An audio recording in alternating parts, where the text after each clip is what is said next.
Hey everyone, welcome to my channel. तो आज हम स्टार्ट कर रहे हैं कार्डोवा पब्लिकेशन की एक्सप्लेनेशन। सो ये क्लास 8 की कार्डोवा की साइंस की कार्डोवा की बुक है। तो मैं इसका फर्स्ट चैप्टर से मैं स्टार्ट कर रही हूँ और उम्मीद करती हूँ कि ये आपको पसंद आएगा। अगर आपको कोई भी इशू हो तो आप मुझसे कमेंट में पूछ सकते हैं। देन फर्स्ट चैप्टर हम स्टार्ट करते हैं, crop production and management. So food is one of the basic necessities of life for all living organisms.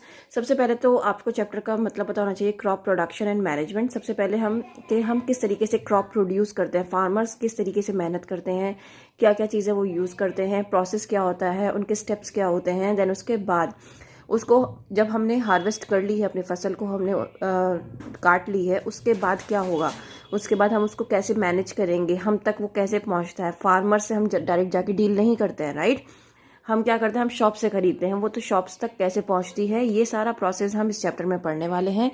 तो यहाँ पर जो बेसिक चीज़ है, फूड के बारे में बात की जाएगी कि बेसिकली क्या होगा, कि फूड क्या होता है। फूड हमारी बेसिक नेसेसिटी है लाइफ की, जिसके बिना हम नहीं रह सकते, ठीक है ना। क्यों नहीं रह सकते, उसका रीज़न है, क्योंकि हमें फूड से क्या मिलती है, एनर्जी मिलती है। जैसे ही हम खाना खाते हैं हमें एनर्जी मिलती है, हम एकदम से चार्ज हो जाते हैं और हम अपना काम आराम से कर पाते हैं।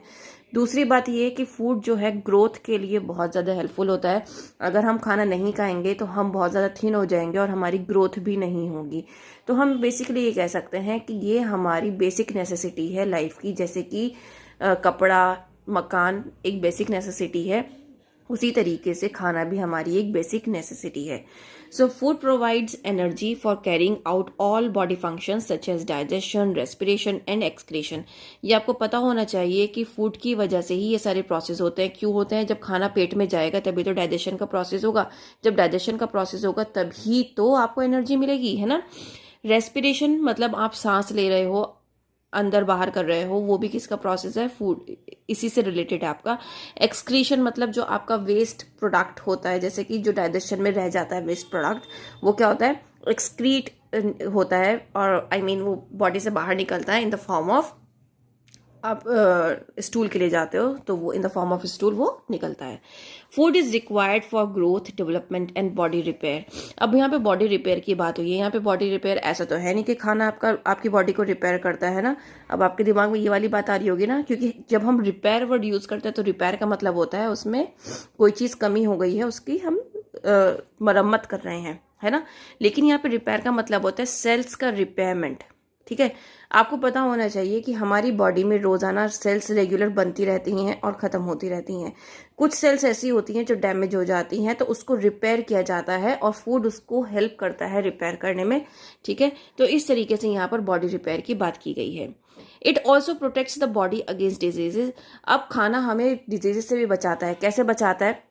अगर मैंने खाना खाया है, मैं हेल्दी हूँ, मेरा पेट बिल्कुल भी खाली नहीं है, तो मुझे कोई भी डिजीज नहीं लगेगी। मोस्ट ऑफ द टाइम ऐसा होता है कि नहीं लगती है। लेकिन अगर आपका पेट खाली है, आप बहुत ज़्यादा वीक फील कर रहे हो, तो आपको अननेसेसरी डिजीजेस लग जाती हैं। तो इसीलिए कहा जाता है कि खाना जो है हमारी बॉडी को भी प्रोटेक्ट करके रखता है डिजीजेस से। Among all the living organisms only green plants make their own food. ये आप सभी जानते हैं कि ग्रीन प्लांट्स फूड बनाते हैं by the process of photosynthesis, जो कि हम बचपन से पढ़ते आ रहे हैं, ठीक है ना। Animals and human beings depend on plants and other animals for their food. और एनिमल्स और ह्यूमन बींग्स जो हैं वो अपने फूड के लिए दूसरे के ऊपर डिपेंडेंट हैं। अगर हम ह्यूमन बींग्स, हम अपनी बात करें तो हम किस पर डिपेंडेंट हैं? हम एनिमल्स पर डिपेंडेंट हैं, मीट के लिए, मिल्क के लिए, एग के लिए। और अगर हम खाने की बात करें कि हम वेजिटेबल्स के लिए और फ्रूट्स के लिए प्लांट्स पर डिपेंडेंट हैं, तो हम कह सकते हैं कि ह्यूमन बींग्स एनिमल्स और प्लांट्स दोनों पर डिपेंडेंट है। We get our food from plants and animals. हम अपना फूड कहाँ से लेते हैं? प्लांट्स और एनिमल्स दोनों से लेते हैं। In order to provide food for a large population, proper management and distribution of food is necessary. अब ये खाना जो है प्रॉपर सभी पॉपुलेशन के, मतलब लोगों के पास पहुंच जाए, उसके लिए एक प्रॉपर एक मैनेजमेंट होना बहुत ज़रूरी है। Till 10,000 BCE, the nomadic people wandered from place to place in search of food and shelter. They ate fruits and raw vegetables of forest plants and hunted animals for food. तो यहाँ पर उन्होंने 10,000 BCE की बात की है कि जो नोमैडिक पीपल होते थे वो घूमते रहते थे और अपना खाना और रहने का ठिकाना करते रहते थे। जहाँ भी रहते थे वहीं पर एक मतलब जहाँ रहते थे वहीं आसपास से किसी भी एनिमल को पकड़ा, उसको खा लेते थे, या फिर जितने भी रॉ फ्रूट्स और वेजिटेबल्स होते थे वो खाते थे, ठीक है ना। Later people learn farming and cultivated wheat, rice and other food crops. फिर कुछ टाइम बाद क्या हुआ, लोगों ने फार्मिंग सीखी और अनाज को उगाना, बोना सीखा, ठीक है, ताकि उन्हें खाना मिल सके। They also domesticated animals to meet their food requirements and did hard physical work. तो उन्होंने क्या किया, हम डोमेस्टिक एनिमल्स के बारे में पढ़ते हैं, तो ये जो कल्चर था ना डोमेस्टिक एनिमल्स का, ये वहीं से आया कि उन्होंने क्या किया, उस टाइम पे अपने पास एनिमल्स रखने स्टार्ट किए। और जब वो मतलब ये वाला काम करते थे ना, खेती वाला, तो उन्होंने एनिमल्स को भी यूज़ करना स्टार्ट किया। तो वहीं से वाला जो कल्चर था ना कि एनिमल्स को यूज़ किया जा रहा है जोतने के लिए, हल जोतने के लिए, ये आपने सुना होगा बहुत ज़्यादा, तो ये वहीं से आया है, ठीक है ना।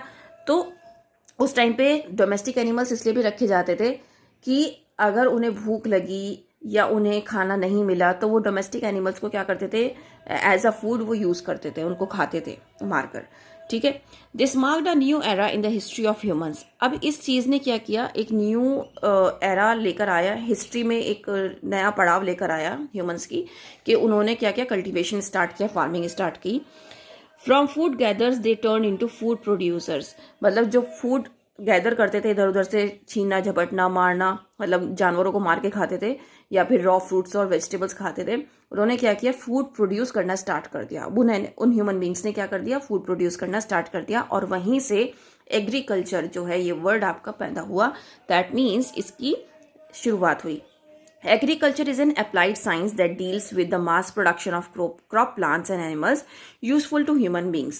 अब आपको ये पता होना बहुत ज़रूरी है। देखो ये डेफिनेशन ज़रूर आती है, क्योंकि यहाँ पर ना बच्चे ज़रूर कुछ ना कुछ गलती करते हैं कि एग्रीकल्चर की जो डेफिनेशन होती है ना, उसी में गड़बड़ कर देते हैं। एग्रीकल्चर वो लिख देते हैं कि कल्टीवेशन ऑफ क्रॉप्स, है ना, कल्टीवेशन ऑफ क्रॉप्स, जबकि यहाँ पर आपको पूरा बताना है कि मास प्रोडक्शन है, ठीक है। एग्रीकल्चर एक पूरे टर्म का नाम है, जो हम कर रहे हैं, हम जो प्रोड्यूस कर रहे हैं प्लांट्स के लिए, जो क्रॉप्स हम उगा रहे हैं, जो कि ह्यूमन बींग्स के लिए हेल्पफुल हैं, ठीक है। ये इस टर्म को हम क्या कहते हैं, एग्रीकल्चर कहते हैं। सिर्फ cultivation of crop is not an agriculture, okay. तो ये डिफरेंस आपको समझना जरूरी है। Besides crop production, several other related activities like poultry, fishing and sericulture comes with in the scope of agriculture. The population of India is increasing very rapidly. To fulfill the food requirements of such a large population, increased production, proper management and distribution of food is necessary. तो अब देखो, अब आप जानते हो कि crop production के अलावा बहुत सारी ऐसी चीज़ें हैं जिसकी ज़रूरत होती है। फिशिंग भी एक पार्ट है हमारी लाइफ का, क्योंकि हम फिश भी खाते हैं ना, फिश भी खाई जाती है ना बहुत सारे पार्ट्स में इंडिया के। और पोल्ट्री, ये आप जानते हैं कि मिल्क की, चीज़ की, बटर की हर किसी को ज़रूरत होती है, तो वो भी एक नेसेसरी पार्ट है हमारे लाइफ का। और इंडिया की जो पॉपुलेशन है वो रैपिडली इंक्रीज कर रही है, जिसकी वजह से हमारे पास फूड की रिक्वायरमेंट भी होनी चाहिए, है ना। अब जब पॉपुलेशन इंक्रीज करेगी, ऑब्वियस सी बात है कि फूड रिक्वायरमेंट भी इंक्रीज होगी। अब अगर घर में 5 मेंबर मौजूद है, ऐसा तो है नहीं कि सिर्फ 2 लोगों का पहले खाना आता था, अब एकदम से 5 हो गए तो सिर्फ 2 का ही आता रहेगा, नहीं। जो 5 मेंबर है, 5 के 5 मेंबर खाना खाएंगे, तो इस वजह से क्या हो गया, हर एक घर की जो नेसेसिटी है वो बढ़ गई है। तो फिर क्या हुआ, फूड रिक्वायरमेंट भी इंक्रीज हो गया है, और इस वजह से प्रोडक्शन भी इंक्रीज हो गया है। अब इस इंक्रीज्ड प्रोडक्शन के बाद क्या हुआ, जब इतनी लार्ज पॉपुलेशन हो गई, प्रोडक्शन इंक्रीज हो गया, इसको संभालने के लिए एक प्रॉपर मैनेजमेंट की जरूरत होती है, ताकि ये हमारी कंट्री में हर एक पार्ट में, हर एक इंसान के पास प्रॉपर वे में डिस्ट्रीब्यूट हो सके और अच्छे से मैनेजमेंट हमारा चल सके। Now crops and cropping patterns. अब हम क्रॉप्स के बारे में और उसके जो पैटर्न्स है उसके बारे में हम पढ़ने वाले हैं। Plants of the same kind grown at one place on large scale are called a crop. अब कोई भी एक तरह की क्रॉप, प्लांट जो है वो एक ही जगह पर बहुत बड़े स्केल पर अगर उगाई जा रही है तो उसको हम क्रॉप कहेंगे। सपोज करो आपके पास एक फील्ड है, ठीक है, आपने उस फील्ड में क्या किया, उस फील्ड में सिर्फ आपने व्हीट, गेहूं की फसल लगाई, तो वो क्या कहलाई जाएगी, क्रॉप कहलाई जाएगी। For example, crop of wheat means that all the plants grown in the field are of wheat. The product of cultivated plant is called crop produce.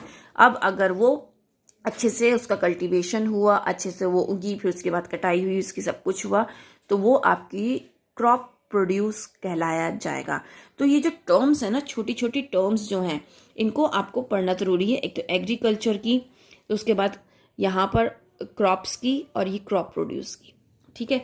Then किस किस टाइप की क्रॉप होती हैं और उसमें से कौन सा प्रोडक्शन होता है क्रॉप का। जैसे सीरियल्स में व्हीट, राइस, मेज, बार्ले, बाजरा, ये आ जाते हैं। पल्सेस में ग्राम, पी, बीन, मूंग। वेजिटेबल्स में cabbage, cauliflower, brinjal. And then fruits में mango, apple, pear, guava. Spices, cardamom, black pepper. Fibre crops, cotton, jute, hemp. Plantation crops, tea, coffee, rubber, coconut. And then sugar crops, sugar cane, sugar beet. Oil crops, groundnut, mustard, castor oil. Medicinal plants, the medicinal crops, that means tulsi, asparagus and neem. Timber, teak, शीशम, pine.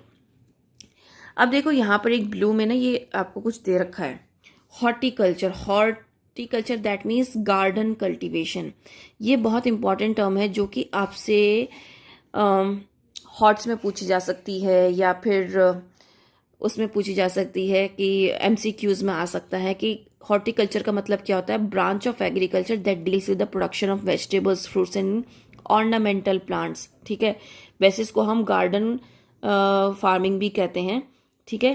तो ये garden cultivation होता है। अगर आपको ये याद रहेगा तो आप ये भी याद कर सकते हो कि इसमें हम गार्डन में ज़्यादातर क्या लगाते हैं, हम घरों में भी लगा लेते हैं ना वेजिटेबल्स, फ्रूट्स वगैरह, या फिर कुछ ऐसे पौधे लगा लेते हैं जैसे गुलाब का, या जिसको बहुत ज़्यादा फ्लावर्स का शौक होता है वो फ्लावर्स के पौधे लगा लेता है। तो वो क्या है आपका हॉर्टिकल्चर, गार्डनिंग आप जो कर रहे हैं। It is similar to agriculture but is usually carried on a small scale. Some important horticulture crops of India are potato, tomato, cabbage, apple, guava, pear, rose, jasmine, croton, that means ornamental plants. ये important है paragraph, इसको ignore मत करिएगा please. India is a very vast country. A rich variety of crops is grown in different parts of the country because the climatic conditions like temperature, humidity, and rainfall vary from one region to another. Despite this diversity, two broad cropping patterns can be identified. These are. अब आपको पता है कि India में एक rich culture है, rich variety of crops grow होती हैं, और यहाँ का जो टेम्परेचर है वो भी वेरी करता है रीजन टू रीजन। तो इसी वजह से दो तरह की क्रॉप्स होती हैं, खरीफ क्रॉप्स और राबी क्रॉप्स। खरीफ क्रॉप्स वो होती हैं जो कि रेनी सीजन में बोई जाती हैं, ठीक है। Beginning of monsoon season, just like जून और जुलाई में इसको बोया जाता है, और हार्वेस्ट किया जाता है जब एंड हो रहा होता है, जैसे कि सितंबर अक्टूबर में, ठीक है। तो हम ये भी कह सकते हैं कि ये मॉनसून क्रॉप्स होती हैं। खरीफ क्रॉप्स को मॉनसून क्रॉप्स भी कहते हैं क्योंकि ये मॉनसून सीजन में ही होती हैं, जैसे कि राइस, मेज, सोयाबीन, ग्राउंडनट, कॉटन। अब अगर आपसे पास ये क्वेश्चन आ जाए कि ऐसी इनमें से कौन सी क्रॉप है जिसको पानी की ज्यादा जरूरत होती है, वो उन्होंने क्वेश्चन क्या दिया है कि आप ऐसी क्रॉप बताइए जिसमें पानी की ज्यादा जरूरत होती है, और उसमें आपको एग्जाम्पल राबी और खरीफ दोनों क्रॉप्स के दिए गए हैं।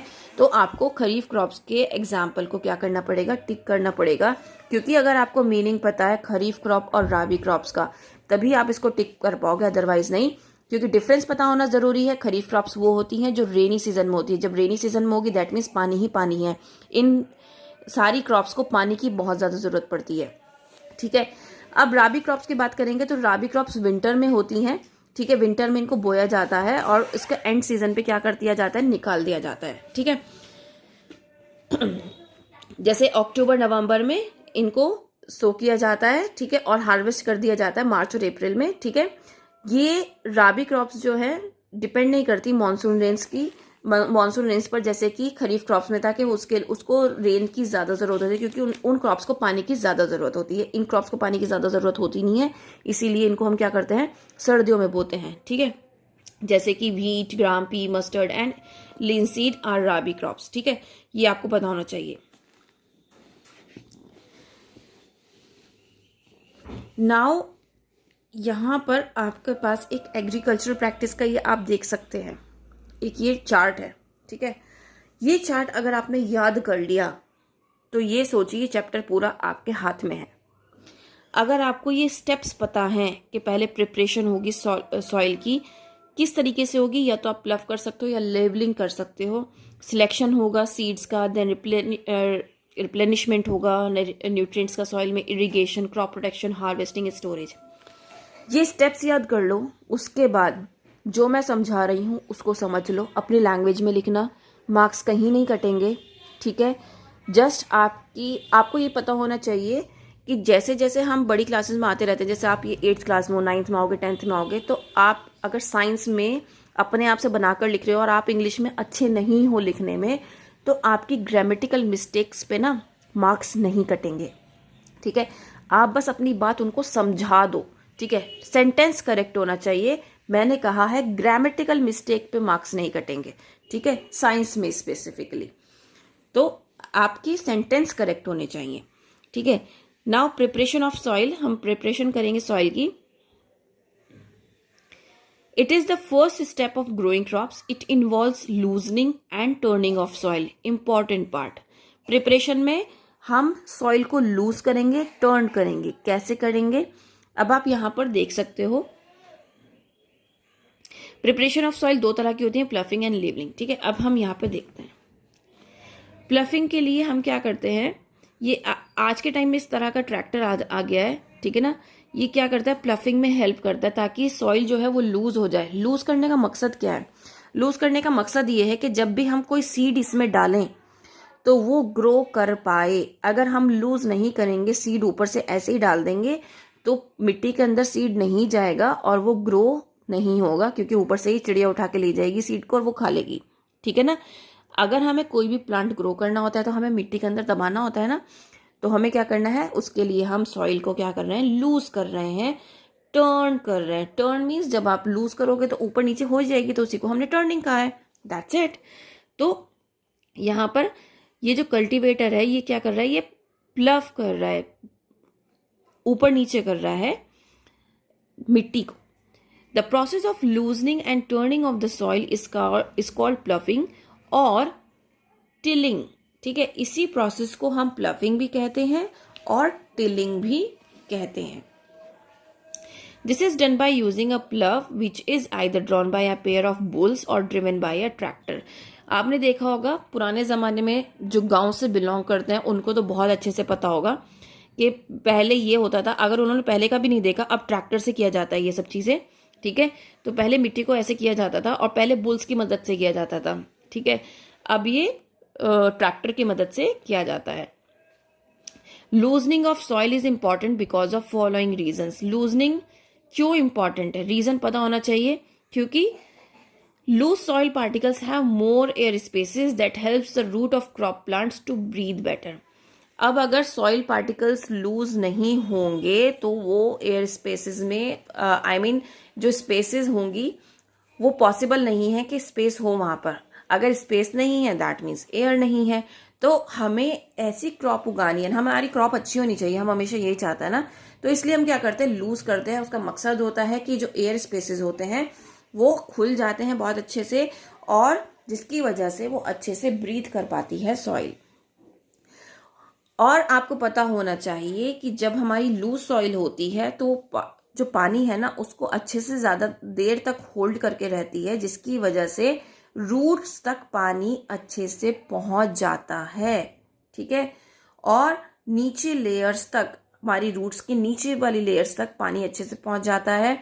और लूज सॉइल में क्या होता है, मैन्योर और फर्टिलाइजर्स, जब हम कोई भी क्रॉप डालते हैं ना तो उसमें हम मैन्योर्स फर्टिलाइजर्स डालते हैं ताकि हमारी जो क्रॉप है वो बहुत अच्छे से अच्छी हो, तो वो भी बहुत अच्छे से मिक्सअप हो जाती है, ठीक है।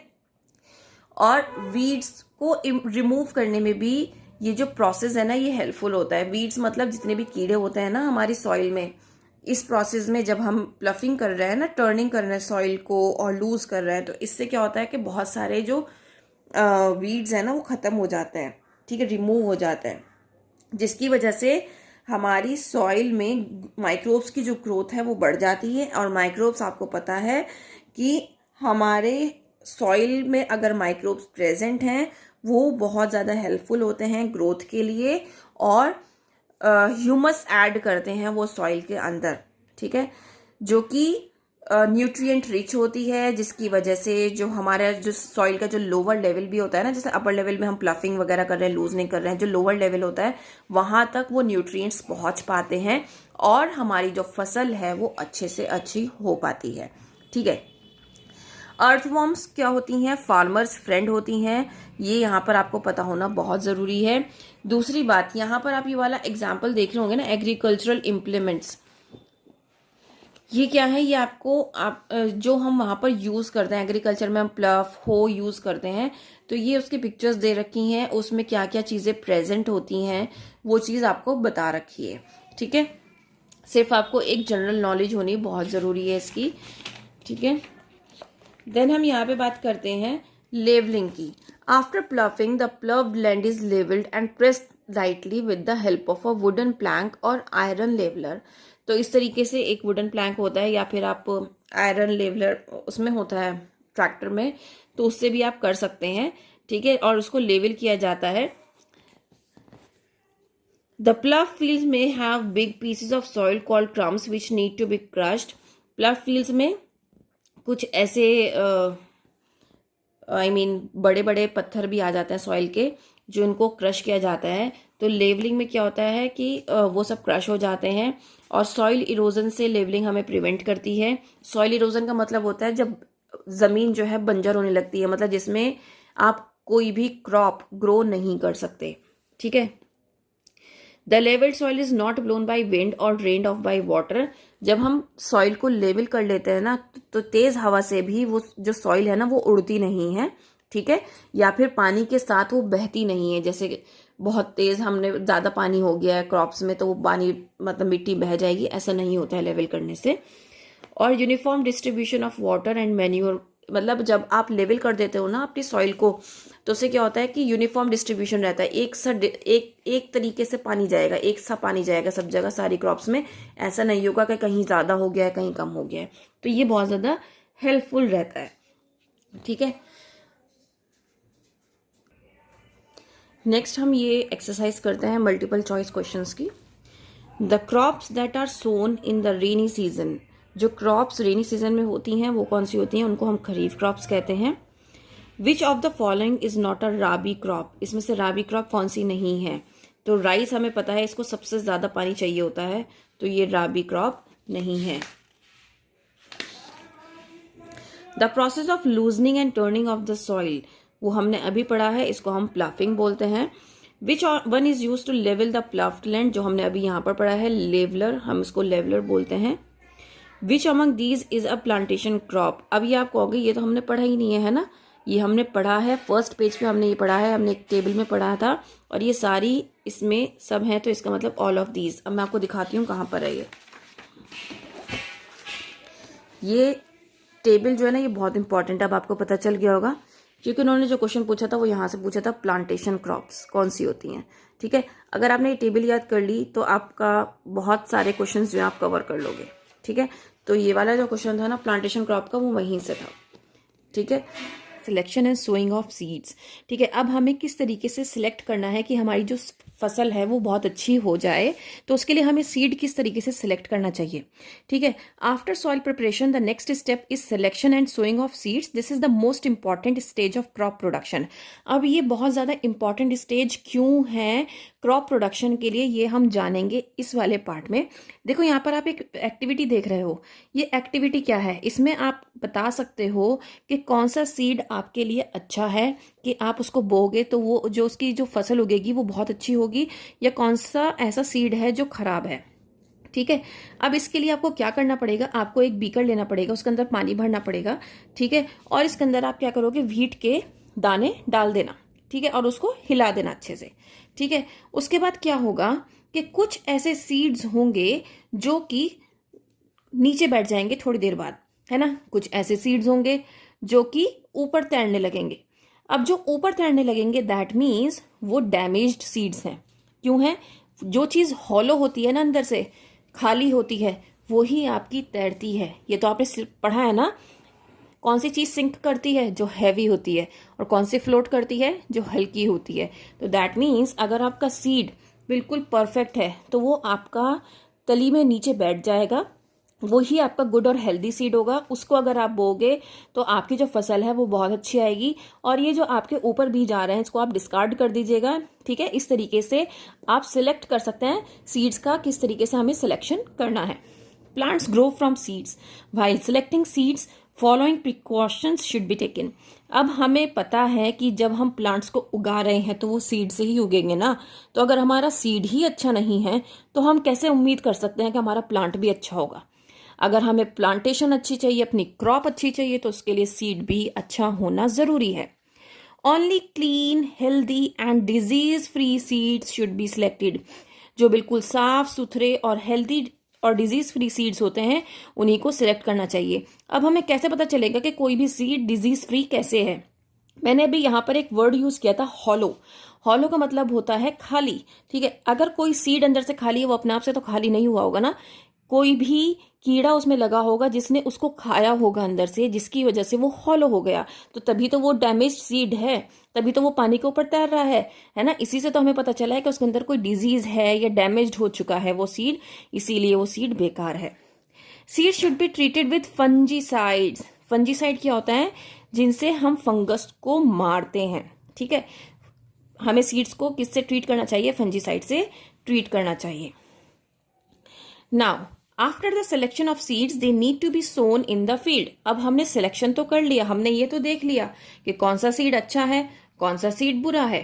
उसके बाद हमें क्या करना है? इसको अब हमें बोना है, सो करना है। Sowing of seed is the process of placing seeds in the soil. अब ये जो हम बो रहे हैं, बीज बो रहे हैं, ये क्या कर रहे हैं? हम सॉइल के अंदर कर रहेंगे ना सारा, मतलब हम प्लेस कर रहे हैं सीड को कि कहाँ कहाँ हमारी कौन सी प्लांट को कितने डिस्टेंस में होना है। Care must be taken while sowing them. Seeds have to be sown at the right depth. मतलब कितनी गहराई में आपको सीड को बोना है ये आपको पता होना चाहिए। Neither too shallow nor too deep. बहुत ज्यादा ऊपर भी नहीं होना चाहिए और बहुत ज्यादा गहराई में भी आपका बीज नहीं होना चाहिए। At right intervals. Intervals मतलब आपकी जो गैप है एक सीड से दूसरी, अगर आपने एक सीड यहाँ पर बोया है और दूसरा सीड यहाँ पर बो रहे हैं आप, तो ये जो गैप है that means interval. At right intervals मतलब एक प्रॉपर गैप में आपको सीड को सो करना है ताकि वो प्रॉपर एयर, सनलाइट और न्यूट्रिएंट्स उसको मिल सकें। ठीक है, अगर हमारे पास सारे सीड्स होंगे ना तो ना ही इसको और ना ही इसको, किसी को भी प्रॉपर एयर, न्यूट्रिएंट और सनलाइट नहीं मिलेगा, जिसकी वजह से हमारी क्रॉप जो है वो ऑटोमेटिकली डैमेज्ड हो जाएगी। तो अगर हम इस चीज़ से बचना चाहते हैं, हम चाहते हैं कि हमारी जो क्रॉप प्रोडक्शन है वो बहुत ज़्यादा अच्छी हो, तो उसके लिए हमें क्या करना है? हमें कुछ चीज़ों का ध्यान रखना है। वो कुछ चीज़ें क्या हैं? एक तो ज़्यादा गहराई में ना हो, ना ही उथलेपन में हो कि सामने से हमें सीड पड़ा हुआ दिख रहा है। अगर ऐसा होगा तो चिड़िया सीड खा जाएंगी और हमारी क्रॉप रह जाएगी। ठीक है ना। और राइट इंटरवल्स में मतलब एक प्रॉपर गैप में होना चाहिए ताकि उसको प्रॉपर न्यूट्रिएंट्स मिल सकें। नाउ ब्रॉडकास्टिंग और manual method. Seeds are sown in the fields by any of the method. किसी भी तरीके से आप क्या कर सकते हो? सीड को बो सकते हो। पहला है ब्रॉडकास्टिंग या फिर मैनुअल मेथड। मैनुअल आपको पता ही है कि अपने आप से खुद से करना। The method in which the seeds are scattered over the field by hand is called broadcasting. This method is not efficient because it cannot ensure proper spacing between seeds and also does not help to sow them at the right depth. अब उन्होंने कहा है ये वाला जो process है ना, ये स्टार्टिंग में होता था जब क्रॉप हम लोगों ने, मतलब इसका जो इन्वेंशन हुआ था कि क्रॉप हमें बोनी है, ये सब करनी है, उस टाइम पे ये वाला प्रोसेस अपनाया जाता था। लेकिन आज के टाइम में मशीनरी बहुत सारी आ गई हैं। इसमें एक जो ड्रॉबैक था वो ये था कि जब हम हाथ से थ्रो कर रहे हैं सीड्स को तो हमें ये नहीं पता होता था कि उनका जो गैप है एक सीड से दूसरे सीड के बीच में वो कितना गैप आ रहा है, वो प्रॉपर गैप आ रहा है या नहीं आ रहा है, या फिर सारे जो क्रॉप्स हैं उनको प्रॉपर न्यूट्रिएंट्स, सनलाइट और एयर मिल रही है या नहीं, या फिर जो हमने सीड डाला है वो प्रॉपर डेप्थ में गया है या नहीं। बहुत ज़्यादा ऐसा तो नहीं है कि ऊपर से ही हमें सीड दिख रहा है या फिर बहुत ज़्यादा गहराई में चला गया। मतलब ये बहुत सारी चीज़ें थी जिसकी वजह से ये वाला जो प्रोसेस है ना, ये वाला जो मेथड है वो बहुत ज़्यादा हेल्पफुल नहीं है, या कह सकते हैं आप ये बहुत ज़्यादा एफिशिएंट नहीं है। By traditional tool. Traditional tool क्या है भाई? आप बैलों को आगे बांध दीजिए और पीछे से ये आप एक टूल होता है जिस आप यहाँ देख सकते हैं, सीड ड्रिल इस तरह का टूल होता है, वो लगा देते हैं और सीड डालते रहते हैं। ठीक है। The traditional tool for sowing seed is shaped like a funnel having 2 or 3 vertical long tubes with sharp ends. The seeds are filled into the funnel, passed down through the pipes with sharp ends. The sharp end pierce the soil and place the seeds there. अब क्या होता है कि यहाँ पर इस तरीके से पाइप, यहाँ पर सीड बोल होता है, इसमें सीड रख दिए जाते हैं, ठीक है। ये सीड के ये पाइप्स हैं जिसकी वजह से क्या होता है, ये सीड जो है आपका नीचे जाता है और जैसे जैसे बैल आगे चलती चली जाती है ये आपका सीड जो है मिट्टी में जाता चला जाता है, ठीक है। By seed drill. A seed drill has a funnel-shaped seed bowl connected to several tubes. The drill is attached to a plough. As the plough makes furrows along the field, the seeds in the seed bowl are released through the tubes and gets deposited in the soil. Nowadays, a seed drill is used for sowing seeds with the help of a tractor. अब ये पहले तो गाय बैलों की मदद से होता था, लेकिन आज के टाइम में हम ट्रैक्टर का यूज़ करते हैं। अब तो बहुत सारी मशीनरीज आ गई हैं जिससे हम अपनी क्रॉप को बहुत ज़्यादा अच्छा भी बना सकते हैं। The advantage of using a seed drill for sowing seeds are as follows. अब कौन से एडवांटेज हैं सीड ड्रिल को यूज करने के? It sows the seeds uniformly at appropriate distance and depths. It ensures that seeds get covered with soil after sowing. This prevents the damage caused by birds. जैसे कि हमने discuss किया कि कभी भी जब हम बीज को बो रहे हैं तो उसमें सबसे अहम जो रोल होता है वो होता है एक तो उसकी स्पेसिंग है, एक सीड से दूसरे सीड में कितनी स्पेसिंग है वो मैटर करती है। दूसरी बात कि सीड ऊपर दिखने नहीं चाहिए, अगर ऊपर दिखेंगे तो बर्ड्स उठाकर खा जाएंगे, ठीक है। तो इस चीज़ से हमें ये फ़र्क पड़ा कि ये वाला जो प्रोसेस था इससे हमारे ये दोनों एडवांटेज, ये जो थे दोनों चीज़ें ये पूरी हो रही थी। मतलब ऐसा नहीं हो रहा था जैसा हम नहीं चाहते हैं कि बीज दिख रहे थे या कुछ हो रहा था, प्रॉपर स्पेसिंग के साथ सब कुछ था और बीज भी सॉइल के अंदर ढक रहे थे। तो ये मेथड सबसे अच्छा मेथड था। देन आता है transplantation. Seeds of some plants like paddy, tomato, onion, chili and brinjal are first grown in small nurseries. ये सारी चीज ये जो मैंने अभी आपके सामने वेजिटेबल्स के नाम लिए, ये पहले स्मॉल नर्सरीज में क्या किए जाते थे, ग्रो किए जाते थे। When seedlings grow, they are manually transplanted in the field. जब इनके सीडलिंग्स निकल जाते थे फिर इनको मैनुअली क्या किया जाता था कि ट्रांसप्लांट किए जाते हैं फील्ड के अंदर। The process of transferring the seedlings from nurseries to field is known as transplantation. अब ये जो प्रोसेस है कि पहले नर्सरी में एक सीड्स को लगाया गया, फिर जब उनकी जड़ें निकल के आ गई बाहर, दैट मीन्स जब वो उसके सीडलिंग्स निकल के आ गए तो उनको उठाकर कहाँ ले गए, उनको बाहर फील्ड में ले गए, तो वहाँ पर उनको प्रॉपरली अरेंज कर दिया, वहाँ पर लगा दिया ताकि वो वहाँ पर ग्रो कर सकें एक फुल एनवायरनमेंट में। तो ये जो हम ट्रांसफर कर रहे हैं ना सीडलिंग्स का नर्सरी से फील्ड में, इसको हम कहते हैं transplantation. This practice has the following advantage. अब इसके कुछ एडवांटेजेस हैं. एक तो सबसे पहला जो मेन इंपॉर्टेंट होता है कि आपका जो सीड है ना वो हेल्दी हो, ठीक है। दूसरा है स्पेसिंग. स्पेसिंग आप बहुत आना, जब आपके पास सीडलिंग निकल के आ जाएगा तो आप प्रॉपर स्पेसिंग के साथ उसको लगा सकते हो, ठीक है। दूसरी बात, जब प्रॉपर स्पेसिंग होगी ना तो आपके प्लांट को बहुत अच्छा न्यूट्रिएंट, सनलाइट और वाटर मिलेगा सॉइल से, जो कि उसके लिए बहुत ज़्यादा हेल्पफुल रहेगा, राइट। तो ये कुछ पॉइंट्स हैं, एडवांटेजेस हैं ट्रांसप्लांटेशन के. Now replenishment of nutrients in the soil. Soil supplies mineral nutrients to the crops. These nutrients are essential for the growth of plants. Due to economic reasons, farmers grow crops in the same field year after year. अब soil क्या करता है, आपको minerals और nutrients देता है crops को, ठीक है, जो कि प्लांट की ग्रोथ के लिए बहुत ज़्यादा इंपॉर्टेंट होता है. लेकिन कुछ इकोनॉमिक रीजंस की वजह से, इकोनॉमिक मतलब फाइनेंशियल रीजंस आप बोल सकते हैं, फार्मर्स क्या करते हैं, एक ही तरह की जो क्रॉप है ना ईयर आफ्टर ईयर वो लगाते रहते हैं. Continuous growing of crops makes the soil deficient in certain nutrient. जिसकी वजह से क्या होता है, जब आप एक ही तरह की क्रॉप उसी फील्ड में लगाते रहोगे ना तो वो जैसे कि कोई भी एक न्यूट्रिएंट उसमें अच्छा था सॉइल में, वो चीज़ उसकी ख़त्म हो जाती है और वो अपनी फर्टिलिटी को लूज कर लेता है. इसीलिए कहा जाता है कि जब भी आप कोई क्रॉप ग्रो कर रहे हो तो उसको आप एक साइकिल में ग्रो करो.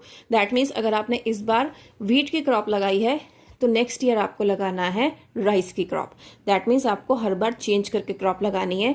उससे क्या होता है कि आपकी सॉइल की फर्टिलिटी बनी रहती है।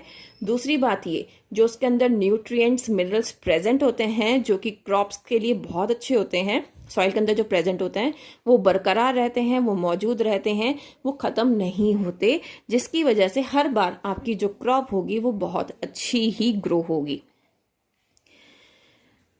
This could be done by following either natural method और एडिशन ऑफ मैन्योर और फर्टिलाइजर्स।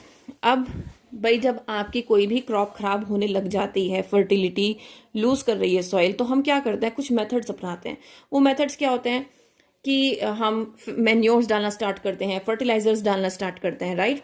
सो यहाँ पे कुछ मेथड्स हैं जो हम यूज करते हैं। Basically natural method to restore soil fertility.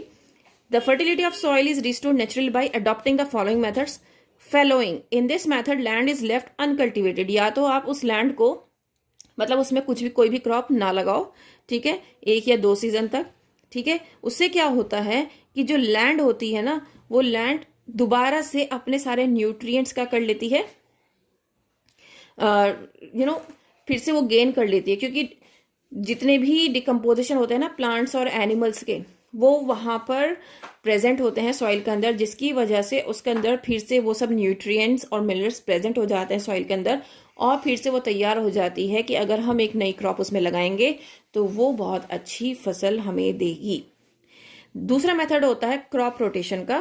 Crop rotation is the method of growing different crops alternately on the same field. जैसे कि मैंने अभी बताया था क्रॉप रोटेशन वाला, इस साल आपने अगर गेहूं की लगाई है तो नेक्स्ट ईयर आपको क्या लगानी है, राइस की लगानी है, ठीक है। इससे क्या होता है कि this helps in the replenishment of soil with nitrogen. You have learned earlier in class 7 that bacteria called rhizobium present in the root of nodules of leguminous plants, जो कि अच्छा राइजोबियम जो है वो लेग्यूमिनस प्लांट्स में root nodules में present होता है। ये बहुत इंपॉर्टेंट क्वेश्चन है, इसको याद रखिएगा, ठीक है।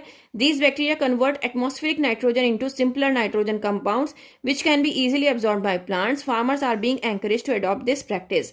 अच्छा, अब एक दूसरा इंपॉर्टेंट क्वेश्चन आप यहाँ पर सुनिए। इस बैक्टीरिया का, इस राइजोबियम बैक्टीरिया का क्या फंक्शन है?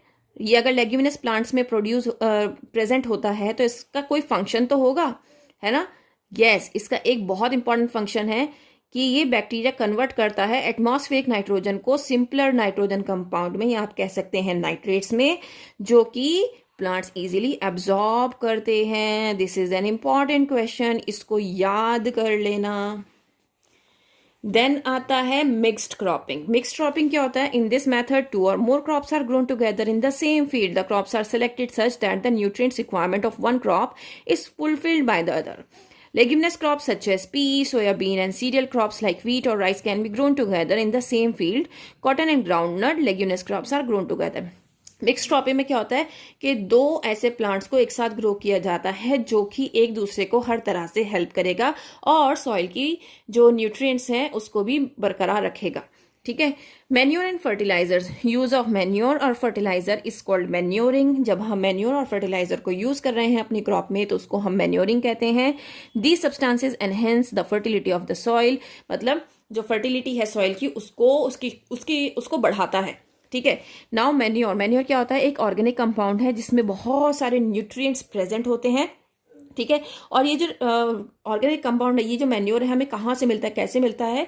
जो कि खराब, मतलब आप देखते हैं ना, जो प्लांट्स और एनिमल्स मर जाते हैं वो क्या करते हैं, छोटे छोटे कीड़े मकोड़े उनको खाते हैं, है ना। उससे क्या होता है, वो सॉइल में मिक्सअप होता है, फिर उससे जो न्यूट्रिएंट मिलता है ना सॉइल को, उसकी वजह से ये मैन्योर बनता है, ठीक है। अब बात करते हैं कंपोस्ट की।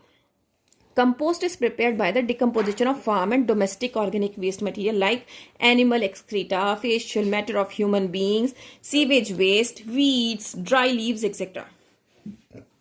Compost जैसे कि cow dung, animal waste, human waste, ठीक है। तो ये सारे जितने भी है ना, ड्राई लीव्स, इससे क्या हो रहा है, ये कंपोस्ट बनता है, ठीक है। The process of producing compost is called composting. इस प्रोसेस को हम कंपोस्टिंग कहते हैं, ठीक है. We may define composting as a biological process in which microbes decompose the organic matter present in organic waste materials to produce manure. Compost is rich in organic nutrients but not in some essential nutrients like nitrogen, phosphorus and potassium. तो आपको पता होना चाहिए कि ये जो compost है ना, ये एक बायोलॉजिकल प्रोसेस से बनता है जिसमें कि माइक्रोब्स जो हैं वो डिकम्पोज होते हैं, ठीक है, और मैन्योर बनाते हैं. ये ऑर्गेनिक न्यूट्रिएंट्स तो इसमें प्रेजेंट होता है, लेकिन कुछ ऐसे न्यूट्रिएंट्स होते हैं जो कि प्लांट्स को बहुत ज़्यादा ज़रूरत होती है जिनकी, जैसे कि नाइट्रोजन, फॉस्फोरस, पोटेशियम, जो कि कंपोस्ट में प्रेजेंट नहीं होता है. ना green manure, some crops like sun hemp or sesbania are grown in fields before sowing the seeds. कुछ ऐसी क्रॉप्स हैं जैसे कि सन हेम्प या सेस्बेनिया जो कि ग्रो की जाती है फील्ड में सीड को डालने से पहले, ठीक है, और इसको फिर से प्लफ किया जाता है जब सीडलिंग्स जो हैं वो यंग होती हैं. इससे क्या होता है, ये जल्दी से डिकम्पोज हो जाती हैं सॉइल में और सॉइल की फर्टिलिटी इंक्रीज करती हैं अगर हम ये प्रोसेस करते हैं तो, ठीक है. They also provide protection against soil erosion and leaching. अब ये आपको प्रोटेक्शन भी देती है किस चीज से, कि भाई सॉइल इरोजन ना हो, आपकी जमीन जो है वो बंजर ना बने.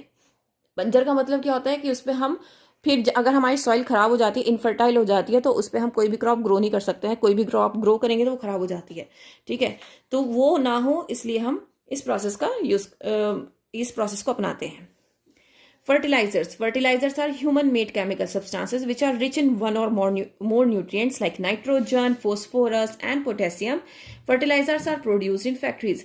देखो कंपोस्ट क्या था, ये नेचुरली सब कुछ हो रहा था, ठीक है, ह्यूमन वेस्ट, काउ डंग, जो ड्राई लीव्स हैं, इससे बन रहा था. लेकिन फर्टिलाइजर्स हम इंडस्ट्रीज में बनाते हैं, ठीक है, फैक्ट्रीज में बनाते हैं.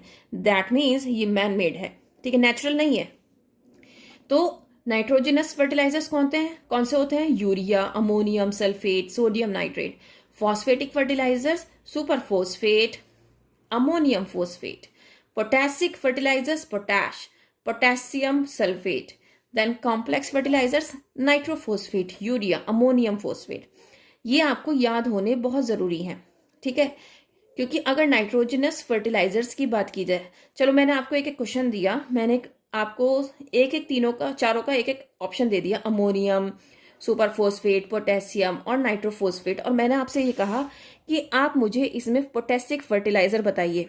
तो वो आप कैसे बताएंगे, क्योंकि भाई इसमें भी तो फोस्फेट आ रहा है, इसमें पोटेसिक फर्टिलाइजर, चलो पोटेशियम आप बता दोगे. फिर मैंने कहा नाइट्रोजनस फर्टिलाइजर, वो मुश्किल हो जाएगा अगर आपने याद नहीं किया. तो आपको ये याद होना बहुत ज़रूरी है, ठीक है. Next है fertilizers are soluble in water and these are easily absorbed by the plants and increase the crop yield. Fertilizers क्या होते हैं, easily पानी में घुल जाते हैं, जिसकी वजह से क्या होता है, प्लांट्स इनको एब्जॉर्ब कर लेते, सॉइल इनको एब्जॉर्ब कर लेती है, जिससे की वजह से क्रॉप प्रोडक्शन बहुत अच्छी होती है. Fertilizers are usually applied either by spraying using sprayers or through irrigation canals. या तो स्प्रे के थ्रू इन फर्टिलाइजर्स दिया जाता है क्रॉप्स को, या फिर क्या किया जाता है, थ्रू इरिगेशन कैनाल्स क्रॉप्स को ये प्रोवाइड किया जाता है, ठीक है. एडवांटेजेस ऑफ मैन्योर के क्या क्या एडवांटेजेस हैं वो हम पढ़ लेते हैं. The organic manure is considered better than fertilisers. Organic manure को हमेशा अच्छा कंसिडर किया जाता है फर्टिलाइजर्स के सामने. This is because it enhances the water holding capacity of the soil, क्योंकि वाटर होल्डिंग कैपेसिटी जो होती है सॉइल की, उसको वो इंक्रीज करता है, एनहांस करता है और सॉइल को पोरस बनाता है, ताकि जो गैशियस एक्सचेंज है सॉइल और प्लांट्स के बीच, और वो बहुत अच्छे से हो सके, ठीक है, जिसकी वजह से जो सॉइल फ्रेंडली माइक्रोब्स हैं वो इजीली सॉइल में आना जाना कर सकते हैं और आपकी क्रॉप्स को क्या कर सकते हैं, बहुत अच्छा बना सकते हैं, आपकी क्रॉप्स बहुत अच्छी ग्रो कर सकती हैं. इससे क्या होता है, जब माइक्रोब्स आपकी सॉइल में प्रेजेंट होते हैं, जो कि आपकी क्रॉप, जिनको हम कहते हैं कि फार्मर्स फ्रेंड हैं या फिर क्रॉप प्रोडक्शन में आपके लिए बहुत हेल्पफुल रहते हैं जो माइक्रोब्स, अगर वो फ्रेंडली माइक्रोब्स हैं, ठीक है, इससे क्या होगा, टेक्सचर जो है आपकी सॉइल का वो ज़्यादा अच्छा हो जाएगा. ऑटोमेटिकली आपकी सॉइल में ह्यूमस ऐड हो जाएगा, ठीक है, जो कि बिल्कुल भी एक्सपेंसिव नहीं है, क्योंकि हम नेचुरल प्रोसेस यूज कर रहे हैं जो कि बिल्कुल भी एक्सपेंसिव नहीं है, इजीली प्रिपेयर्ड हो जाता है, ठीक है, और वाटर पॉल्यूशन भी क्रिएट नहीं करता है. तो ये कुछ इसके एडवांटेजेस हैं मैन्योर यूज करने के, ठीक है. यहाँ पर कुछ पैरामीटर्स दिए हुए हैं मतलब आपको डिफरेंस देख सकते हो, आपके फर्टिलाइजर्स और मैन्योर का क्या डिफरेंस है, ये बहुत इंपॉर्टेंट है। ठीक है, इन टर्म्स ऑफ आपको पैरामीटर्स गिवन है कि नेचर किसका कैसा है। ये इनऑर्गेनिक सॉल्ट है, भाई आपको पता है ये हम फैक्ट्रीज में बना रहे हैं बेसिकली, ये नेचुरल है इसलिए ये ऑर्गेनिक है। ठीक है ना, ये मैंने बता दिया। इसमें कोई ह्यूमस ऐड नहीं होता है, इसमें बहुत सारा ह्यूमस ऐड हो जाता है ऑटोमेटिकली।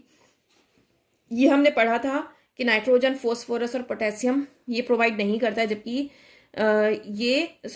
ये प्रोवाइड करता है, ये प्रोवाइड नहीं करता है, इसके पास कम होता है। फर्टिलाइजर्स हमेशा महंगे होते हैं क्योंकि आपको खरीदने पड़ते हैं। मैन्योर्स क्या होते हैं, ये मतलब आपको अपने आसपास ही मिल जाएंगे, जिसको आप कंपोस्ट बना सकते हैं बहुत आराम से। ठीक है, तो ये एक्सपेंसिव नहीं होते हैं बिल्कुल भी। एग्जाम्पल आप यूरिया और पोटैश का दे सकते हैं क्योंकि यहीं से उठा के दिया है, एग्जाम्पल कोई भी दे सकते हैं। और ये सनहैम्प और सेस्बेनिया, यही दो हमने पढ़े थे मैन्योर में, तो ये आपको यही दो देने हैं। Then disadvantages of using fertiliser. अब अगर हम फर्टिलाइजर्स को यूज कर रहे हैं तो उसका कोई ना कोई नुकसान भी तो होगा, बिल्कुल है। Modern agriculture depends greatly on the chemical fertiliser. अब मैंने कहा था, आपको याद हो कि भाई आज के टाइम में बहुत सारी मशीनें आ गई हैं जिनको हम यूज करते हैं क्रॉप प्रोडक्शन के लिए, अपनी फसल को उगाने के लिए, इवन उनको काटने तक के लिए। ठीक है, जब हम मॉडर्न गैजेट्स को यूज कर रहे हैं तो उसके कुछ ना कुछ हार्मफुल इफेक्ट्स भी होंगे, यस हैं। अब जब हम बात कर रहे हैं कि फर्टिलाइजर्स की, फर्टिलाइजर भी क्या है, एक इनऑर्गेनिक सॉल्ट है जो कि फैक्ट्रीज में बनता है, जो कि हमारी फसल के लिए अच्छा नहीं है बिल्कुल भी। ठीक है, अब ऐसा क्यों है, क्योंकि excessive use of fertilizers greatly increase the crop yield, but when fertilizers get washed off through irrigation and rainfall, they reach the water bodies like rivers and lakes. This causes water pollution. अब ये आपको पता है कि भाई आपकी crop के लिए फर्टिलाइजर अच्छा होगा, लेकिन जैसे ही हैवी रेन हो रही है या फिर बहुत तेज हवाएं चल रही हैं या फिर फ्लड आ रहा है, जिसकी वजह से ये सारा पानी, ये जो फर्टिलाइजर है, अगर ये पानी में जाकर मिक्स हो गया तो ये वाटर पोल्यूशन क्रिएट कर रहा है, जिसकी वजह से जो वाटर एनिमल्स हैं, मरीन एनिमल्स हैं, उनको हार्म पहुंच रहा है। और यही पानी, कई बार यही पानी ह्यूमंस के लिए भी ट्रांसफर किया जाता है, उसको प्योरीफाई करके, जो कि हमारे लिए भी नुकसानदेह है। ठीक है, fertilisers are non biodegradable, thus also cause soil pollution. Fertiliser जो हैं वो नॉन बायोडिग्रेडेबल होते हैं, मतलब वो खत्म नहीं हो सकते, सॉइल में मिक्स नहीं हो सकते, जिसकी वजह से वो सॉइल पॉल्यूशन भी क्रिएट करते हैं। To maintain the fertility of the soil, excessive use of fertilizer should be avoided and use of manure should be promoted. अब अगर हमें फर्टिलिटी बढ़ानी है सॉइल की तो हमें कोशिश ये करना है कि हमें मैन्योर को प्रमोट करना है और फर्टिलाइजर्स को अवॉइड करना है। Okay, to observe the growth of seedlings with manure and fertilisers. अब यहाँ पर एक एक्टिविटी गिवन है, ये भी देख लेते हैं। Some gram seed, 3 thermocol glasses soil, compost, urea and water. Take some gram seeds and germinate them. अब हमने कुछ ग्राम सीड लिया और उनको जर्मिनेट किया। ठीक है, अब जब तक उसके अंदर सीडलिंग नहीं आता तब तक हमें उसको जर्मिनेट करके रखना है। और इस तरीके से हम क्या करेंगे, 3 एम्प्टी ग्लासेस लेंगे और उसके ऊपर लिख देंगे A, B और C। ठीक है, और थोड़ा थोड़ा उसमें क्या करेंगे, हम सॉइल को डाल देंगे। ठीक है, विद अ लिटिल कंपोस्ट, थोड़े थोड़े कंपोस्ट के साथ। In glass B put soil mixed with little urea. A में हमने कंपोस्ट डाला, बी में हमने यूरिया डाला, सी में हम क्या करेंगे, कुछ भी नहीं डालेंगे। ठीक है, यहाँ पर हमने मैन्योर डाला था, यहाँ फर्टिलाइजर डाला है और यहाँ पे हमने कुछ नहीं डाला है। ठीक है, plant the seedlings in each glass, sprinkle little water in each and keep them at a place where they get sufficient air, sunlight, water them regularly and observe their growth. अब हमें क्या करना है, इनको रखना है प्लांट्स को sunlight में रखना है, इनको प्रॉपर सनलाइट देनी है, ताकि हमें देखना है कि क्या डिफरेंस होता है अगर हम मैन्योर डाल के कोई भी क्रॉप को ग्रो करते हैं, फर्टिलाइजर डाल के, या फिर हम अगर इनमें से कुछ भी ना डालें तो हमारी क्रॉप कैसी ग्रो होगी। तो ग्लास ए में क्या होगा कि सीडलिंग जो है वो वेल ग्रो कर रहा है, ग्रीन दिख रहा है, हेल्दी है। सीडलिंग जो ग्लास बी में है आप देख सकते हैं वो बहुत ज्यादा फास्ट ग्रो कर रहा है, जबकि हमने तीनों को एक साथ स्टार्ट किया था। लेकिन इस ग्लास सी में क्या है कि बहुत कम ग्रोथ है और पेल येलो है, ऐसा ग्रीन कलर भी नहीं है और बहुत मुरझाया हुआ सा लग रहा है। तो इसका मतलब क्या है कि ग्लास बी जो है वो ज्यादा तेज ग्रो कर रहा है। दैट मीन्स फर्टिलाइजर सॉल्यूबल है, इजीली एब्जॉर्ब कर लेते हैं प्लांट्स, और जो न्यूट्रिएंट्स प्लांट्स के लिए एसेंशियल होते हैं वो फर्टिलाइजर्स में प्रेजेंट हैं। Seedlings of glass A grow well because manure is good for plant growth, क्योंकि मैन्योर अच्छी होती है प्लांट ग्रोथ के लिए। दे show comparatively less growth because manure is not directly absorb by the plants. अब ये ज्यादा ग्रोथ इसलिए नहीं दिखा रहा है क्योंकि मैन्योर जो है वो डायरेक्टली एब्जॉर्ब नहीं करते हैं प्लांट्स, ठीक है। तो seedling in class 3 show very less growth because of less availability of nutrients. अब यहाँ पर ये इस तरीके से क्यों दिखा रहा है, क्योंकि भाई इसके पास तो न्यूट्रिएंट्स ही नहीं पहुंच रहा है, प्रॉपर न्यूट्रिएंट्स ही नहीं आ रहा है। फर्टिलाइजर क्यों ग्रो कर रहा है, क्योंकि इसके पास सबसे ज्यादा न्यूट्रिएंट्स जा रहे हैं, इस वजह से। जितने भी फर्टिलाइजर्स होते हैं वो पानी में इजीली मिक्स हो जाते हैं, जिसकी वजह से क्या होता है, ये सॉइल में इजीली मिक्स हो जाता है और प्लांट इसको एब्जॉर्ब कर लेता है, जिसकी वजह से ग्रोथ जो है वो बहुत ज्यादा जल्दी होती है और बहुत अच्छी होती है।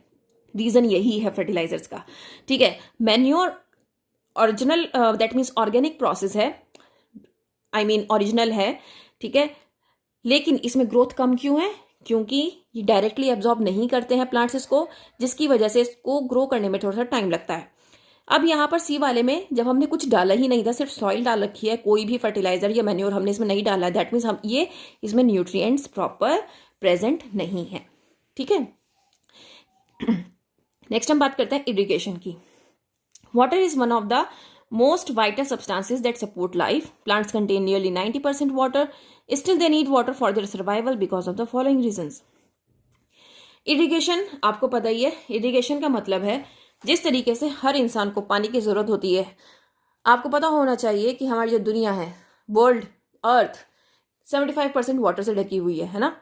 तो इसी तरीके से हर इंसान को पानी की जरूरत है। हमारी बॉडी भी पानी से ही बनी है, एक तरह से देखा जाए तो ब्लड भी में पानी ही मिक्स है जो हमारी बॉडी में सर्कुलेट कर रहा है ना। तो इस तरीके से प्लांट्स को भी 90% वाटर की जरूरत पड़ती है। अब पानी अगर इसको मिलेगा तो इसकी ग्रोथ बहुत अच्छी रहेगी, जिसकी वजह से फ्लावर्स, फ्रूट्स और सीड्स जो है वो बहुत जल्दी ग्रो करेंगे। और जब वाटर एब्जॉर्ब करता है, रूट्स जो एब्जॉर्ब करती हैं वाटर को, तो उसके साथ क्या होता है, वाटर के साथ बहुत सारे मिनरल्स, न्यूट्रिएंट्स, फर्टिलाइजर्स भी एब्जॉर्ब करते हैं रूट्स, जिसकी वजह से वो प्लांट के अंदर सारी जो प्लांट की बॉडी है उसमें पहुंच जाता है और उसकी जो ग्रोथ है वो बहुत अच्छी होती है। Water is essential for germinating seeds. अब जर्मिनेशन के लिए भी वाटर बहुत इंपॉर्टेंट है। किसी भी प्रोसेस को करने के लिए फोटोसिंथेसिस का प्रोसेस जो होता है, आपको पता है कि फूड दैट मीन्स जो लीव्स हैं वो खाना बनाती है ना, by the process of photosynthesis. तो ये कब होता है, जब उसके पास पानी होगा। Water dissolve nutrients which are transported to each part of the plant. अब वाटर जो डिजॉल्व न्यूट्रिएंट्स होते हैं वो प्लांट के हर एक पार्ट में चले जाते हैं। Water also protects the crop from both frost and hot air currents. अब ठंडी और गर्म हवाओं से भी वाटर क्रॉप्स को प्रोटेक्ट करके रखता है वाटर, ठीक है। Therefore supply of water to crops at regular interval is essential for crop production. तो इसलिए हम ये कह सकते हैं कि अगर हम प्रॉपर सप्लाई देंगे अपनी क्रॉप्स को वाटर की, तो हमारी जो क्रॉप प्रोडक्शन होगी वो बहुत अच्छी होगी। रेनफॉल जो होती है वो एक नेचुरल प्रोसेस है जो कि हमारी क्रॉप के लिए बहुत इंपॉर्टेंट होता है। Since we can not depend upon rainfall, क्योंकि ये मानसून सीजन में ही ज्यादा रेनफॉल आपको मिलती है, अदरवाइज तो आपको क्या करना पड़ेगा, खुद से उसको सिंचाई देनी पड़ेगी, पानी देना पड़ेगा। So it is essential that farmer should have other ways of supplying water to the crop fields. तो इसीलिए फार्मर्स के पास अदर वेज भी होने चाहिए। The supply of water to the crop plants at regular intervals through sources other than rain is called irrigation. अगर हम other than rain क्या कर रहे हैं, पानी का सप्लाई कर रहे हैं अपनी क्रॉप्स को, तो इसी प्रोसेस को हम इरिगेशन बोलते हैं। Time and frequency of irrigation depends on the following 3 factors. कितना टाइम लगेगा, कितनी फ्रीक्वेंसी होगी, मतलब कब कब हमें पानी देना होगा, फ्रीक्वेंसी से मतलब ये है। तो ये 3 फैक्टर्स पे डिपेंड करता है। नेचर ऑफ क्रॉप प्लांट्स, किस तरीके की आपने क्रॉप उगाई है, सॉइल किस तरह की है आपकी, ठीक है, और कौन सा सीजन है जब आप क्रॉप को उगा रहे हो। तो अब हम इसके बारे में डिटेल में पढ़ लेते हैं। Crop based irrigation. Crop based irrigation क्या होती है, some crop plants require more water while other needs less water. कुछ ऐसे क्रॉप्स होती हैं, ठीक है, जिनको ज्यादा पानी की जरूरत होती है, कुछ ऐसे होती हैं जिनको कम पानी की जरूरत होती है। जैसे कि राइस जो है वो बहुत ज्यादा पानी मांगता है और कंटिन्यूस सप्लाई मांगता है पानी की, लेकिन कुछ ऐसी भी हैं जिनको पानी की कम जरूरत होती है, जैसे कि व्हीट और कॉटन। अब होती है कुछ सॉइल बेस्ड इरिगेशन, वो किस तरीके की होती है। Irrigation also depends on the nature of soil in which the crop is grown. अब इरिगेशन इस पे भी डिपेंड करता है कि आपकी सॉइल का नेचर किस तरीके का है। Sandy soil needs frequent irrigation, मतलब अगर आपकी जो सॉइल है वो सैंडी सॉइल है तो उसके लिए आपको रेगुलर पानी देना पड़ेगा, फ्रीक्वेंट इरिगेशन देनी पड़ेगी, क्योंकि उसकी जो रिटेनिंग कैपेसिटी होती है ना, वाटर को रिटेन करने की, वाटर को सोख के रखने की, वो कम होती है। ठीक है, क्ले सॉइल की क्या होती है, वो उसके लिए आपको थोड़ा सा कम पानी देना पड़ेगा, मतलब ऐसा नहीं है कि रोजाना देना पड़ेगा, क्योंकि उसकी जो वाटर रिटेनिंग कैपेसिटी होती है वो ज़्यादा अच्छी होती है in comparison with Sandy soil. Season based irrigation, season based मतलब इन समर्स में आपको ज़्यादा से ज़्यादा पानी देना पड़ेगा, क्योंकि पानी इवेपोरेट होता रहता है, जिसकी वजह से सॉइल्स और लीव्स जो हैं वो बहुत जल्दी दरारें पड़ जाती हैं। आपने देखा होगा कि आपके अगर घर में प्लांटेशन हुई हुई है, गमले रखे हुए हैं, तो उसमें सॉइल में दरारें पड़ जाती हैं जस्ट बिकॉज की इवेपोरेशन होता रहता है। तो इसलिए वहाँ पे हमें जल्दी जल्दी, इवन सुबह शाम भी पानी दोगे तो भी आपके प्लांटेशन खराब नहीं होंगे, अगर ज़्यादा तेज़ धूप है, बहुत ज़्यादा गर्म जगह पर रह रहे हो तो। अदरवाइज तो आपको रोज़ाना देना ही देना है सारी गर्मियों में। Sources of irrigation. The source of irrigation are wells, tube wells, ponds, lakes, rivers, dams and tanks and canals. ये आप किसी भी तरीके से आप इरिगेशन कर सकते हो। ट्रेडिशनल मेथड क्या होता है इरिगेशन का? The water available in wells, lakes and canals is lifted up by different methods for irrigating the fields in different regions of our country. Cattle और human labour is used in these methods, so these methods are cheaper but less efficient. अब आपने देखा होगा पहले ही वाले जो process थे ना, ये प्रोसेस पहले अपनाए जाते थे ताकि हम हमारी क्रॉप्स तक पानी पहुंचे. अभी भी क्या होता है कि ट्यूबवेल्स बने होते हैं क्रॉप में, क्योंकि मेरा खुद का, हम लोगों का है, तो वहां पर क्या होता है ट्यूबवेल्स लगे होते हैं, लेकिन अब मोटर सिस्टम लगा दिया गया है और छोटी छोटी नालियां बनाई जाती है, उसको नालियां ही बोलते हैं, जिसके थ्रू हमारी सारी क्रॉप्स में क्या होता है पानी चला जाता है. ठीक है, अब वो जो इरिगेशन का प्रोसेस है ना, ये थोड़ा सा लेस इफेक्टिव इसलिए बता रहे हैं क्योंकि बहुत सारे टाइम पे क्या होता था, ये वाला जो प्रोसेस होता है इस टाइम पे यहाँ पे चेन सिस्टम होता था, एक पर्सन को लगा रहना होता था. लेकिन क्योंकि मैं अब बता रही हूँ आपको कि अब जो है वो मोटर सिस्टम हो गया, मोटर चला देते हैं और उससे क्या होता है आप आसानी से पानी जो है फसलों तक पहुंच जाता है और हमारा जो इरिगेशन प्रोसेस है वो फुलफिल हो जाता है. ठीक है, these days pumps are commonly use for lifting water. Diesel, electricity और solar energy is utilised in these pumps, जो कि मैंने अभी आपको बताया है. ठीक है, और ये जो ट्रेडिशनल वेज हैं, ये मोट, पुली सिस्टम, चेन पंप, देखली, वाहत, ये आपको पता होने चाहिए. ठीक है, ये चारों सिस्टम. कई बार क्या होता है आपको ना सिर्फ पिक्चर दे दी जाएगी और पूछा जाएगा ये कौन सा ट्रेडिशनल मेथड है, तो आपको पता होना चाहिए चेन पंप मेथड है, ये राहत मेथड है, ये ढेकली मेथड है और ये मोट मेथड है. ठीक है, तो ये आपको पिक्चर के साथ आपको पता होना बहुत ज़रूरी है. नाउ अब हम ये वाले क्वेश्चंस कर लेते हैं, मल्टीपल चॉइस क्वेश्चंस जो हमने अभी तक पढ़ा है उसी के बारे में है. ये leguminous plants help in the replenishment of the soil with. Leguminous plant जो है रिप्लेनिशमेंट ऑफ सॉइल में कैसे हेल्प करते हैं? With nitrogen. Before sowing seeds should be treated with. जब हम सीड्स सो कर रहे हैं उससे पहले हमें क्या करना चाहिए? फंजीसाइड से उनको ट्रीट करना चाहिए. विच of the following is not a traditional method of irrigation. हमने यहाँ पे ये 4 पढ़े हैं, इसमें से कौन सा नहीं है? तो यहाँ पर ड्रिप दे रखा है जो कि हमने नहीं पढ़ा है. ठीक है, the soil which needs less frequent irrigation, जिसमें हमें कौन सी ऐसी सॉइल है जिसमें इरिगेशन हमें फ्रीक्वेंटली नहीं देना पड़ता है, लीस्ट फ्रीक्वेंट इरिगेशन हमें करना पड़ता है, वो होता है क्लेई सॉइल में, क्योंकि ये होल्ड कर लेती है पानी को अच्छे से, जिसकी वजह से इसकी वाटर रिटेनिंग कैपेसिटी जो होती है वो अच्छी होती है, जिसकी वजह से हमें लीस्ट फ्रीक्वेंट इरिगेशन नहीं देना होता है. विच of the following crops require standing water. Standing मतलब पानी की बहुत ज़्यादा ज़रूरत होती है, वो होता है राइस क्रॉप में. राइस क्रॉप में सबसे ज़्यादा पानी की ज़रूरत होती है. Modern methods of irrigation. The modern methods use for irrigation are as follows. Drip system और स्प्रिंकलर सिस्टम. ये क्या है? मॉडर्न मेथड्स हैं. ड्रिप सिस्टम क्या होता है? In this system holes in pipes allow water to fall drop by drop just at the position of the roots. Water is not wasted at all. This system also saves water loss due to evaporation. It is a boon in regions where less water is available. Now अब ये क्या है, जैसे कि एक pipe के through क्या होता है, ड्रॉप बाय ड्रॉप वाटर गिरती रहती है और ये डायरेक्टली रूट्स में जाती है और जितनी प्लांट को आवश्यकता होती है, जितनी प्लांट को ज़रूरत होती है पानी की, उतना ही उसको मिलता है. और ऐसी जगह पर जहाँ पर ये पानी की कमी होती है वहाँ पर तो ये एक वरदान का काम करता है, क्योंकि ये जो एक्सेसिव लॉस ऑफ वाटर होता है ना, वो नहीं होने देता, किसी भी तरीके से वेस्टेज नहीं होने देता पानी को, क्योंकि ड्रॉप बाय ड्रॉप आपकी रूट्स तक पहुँच रहा है, प्लांट्स की रूट्स तक पहुँच रहा है, जिसकी वजह से आपकी जो प्लांट की ग्रोथ है, आपकी जो क्रॉप प्रोडक्शन है वो बहुत ज़्यादा अच्छी हो सकती है. Then sprinkler system, in sprinkler system water is spread on the plants using sprinklers. अब इसमें क्या होता है कि स्प्रिंकलर को यूज करके पानी का छिड़काव किया जाता है। Perpendicular pipes having a rotating nozzles on tops are called sprinklers. The sprinklers are joined to the main pipeline at regular intervals. Pumps are fitted in this system for lifting water. When the pump is switched on, the water lifted and allowed to flow through the main pipe under pressure. Through the rotating nozzles, it get sprinkled on the crop as if it is raining. Sprinkle is very useful for sandy soil or for the uneven land where sufficient water is not available. अब आप ये देख सकते हो, sprinkler मतलब जैसे कि एक आप कह सकते हो ना कि एक टंकी है या फुवारा टाइप है जो पानी को बहुत दूर तक लेके जाता है, बहुत दूर तक उसकी बौछार करता है, तो उस तरीके से होता है, स्प्रिंकलर कहते हैं उसको। तो वो क्या करता है, उसकी मदद से क्रॉप को पानी दिया जाता है, लेकिन ये ऐसी जगह पर बहुत ज़्यादा हेल्पफुल रहता है जहाँ की जो ज़मीन है वो ऊपर नीचे है, जैसे कि आप कह सकते हो कि माउंटेन एरिया की, लेकिन माउंटेन में इतनी ज़्यादा पानी की ज़रूरत नहीं पड़ती, माउंटेन एरिया की तो बहुत ज़्यादा हो गई, या फिर आपकी ज़मीन जो है इस तरीके की है जो बहुत ज़्यादा ऊपर नीचे है, लेवल में नहीं है, ठीक है, तो और सैंडी सॉइल है, वहाँ पर ये वाला जो मेथड है ना ये बहुत ज़्यादा हेल्पफुल रहता है। Then during irrigation, it is necessary to ensure the proper availability of water with adequate drainage in irrigated field. Excessive irrigation causes water lodging. Due to water logging, the air in the soil gets replaced with water, which reduces the supply of air to the roots of plants. This adversely affects the growth of plants.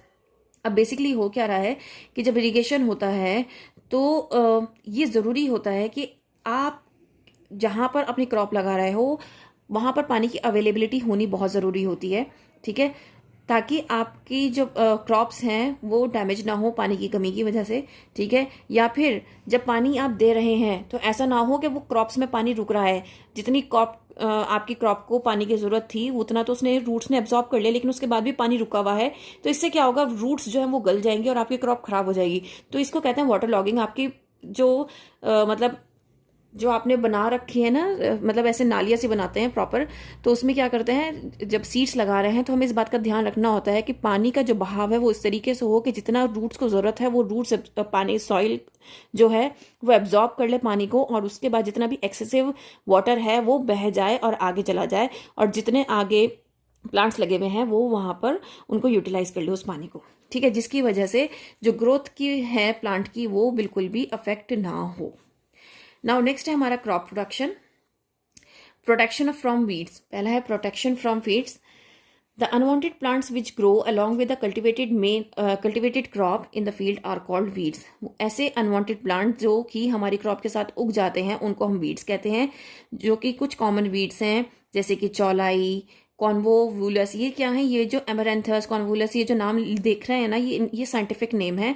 खुरी और ये जो चौलाई जो हम normally बोलते हैं ना रेगुलर लैंग्वेज में, ये वो हैं। बथुआ और चौलाई हम रेगुलर खाते हैं, ठीक है, तो ये कौन से हैं, ये वीड प्लांट्स हैं। साइपरस एंड एकाइरेंथस लतजीरा। Weeds harm crops in the following ways. अब वीड्स किस तरीके से हार्म करती हैं प्लांट को। The growth of weeds in the crop field is harmful because they consume a great amount of nutrients, water and sunlight and space which is for crop plants. अभी भाई कोई भी प्लांट ग्रो कर रहा है तो obviously उसको space भी चाहिए, पानी भी चाहिए, न्यूट्रिएंट भी चाहिए, सनलाइट भी चाहिए, तभी तो ग्रो करेगा। तो वही सब यहाँ पर बताया गया है कि वही एक ड्रॉबैक है कि भाई जो क्रॉप मेन क्रॉप है उसको तो ये सब चीज़ें मिल नहीं रही हैं, और जो ये वीड क्रॉप है ये सब उसको मिल रहा है आसानी से। The weeds harbour pest harmful insects that destroy crops. Crop pest spread various crop disease. अब कुछ ऐसी वीड्स भी होती हैं, वीड प्लांट्स भी होती हैं जिनकी वजह से बहुत जल्दी कीड़ा हो जाता है, और जो हमारी मेन फसल होती है उसमें भी कीड़ा लग जाता है, जिसकी वजह से हमारी जो फसल है वो खराब हो जाती है, डिस्ट्रॉय हो जाती है। Some weeds produce toxic substances that may be poisonous for animals and human beings. कुछ weeds ऐसे होते हैं जो कि टॉक्सिक सब्सटेंसेस निकालते हैं जो कि हमारे लिए, ह्यूमन बींग्स के लिए, एनिमल्स के लिए बहुत ज़्यादा हार्मफुल हो सकते हैं, क्योंकि वो जो हम क्रॉप लगा रहे हैं वो हमारे ह्यूमन बींग्स के लिए है। बेसिकली राइस की, वीट की जो क्रॉप लगती है, ठीक है, क्योंकि हम उस अनाज को खाते हैं, तो अगर वो उस अनाज के साथ मिक्स हो गई तो दैट मीन्स वो हमारे लिए टॉक्सिक हो सकता है, हमारे लिए हार्मफुल हो सकता है। Hence, it is very essential for farmers to remove the weeds to protect the crop plants. The best time for the removal of weed is before they produce flowers and seeds. अब weeds कब remove कर सकते हैं, उस time पे जिस time पर मतलब फ्लावर्स और जो सीड्स हैं वो ना आए हों, उससे पहले ही हमें क्या करना होता है, फार्मर्स को वीड्स को रिमूव करना होता है। और जो प्रोसेस होता है रिमूव करने का वीड्स को क्रॉप फील्ड से, उसको हम वीडिंग कहते हैं।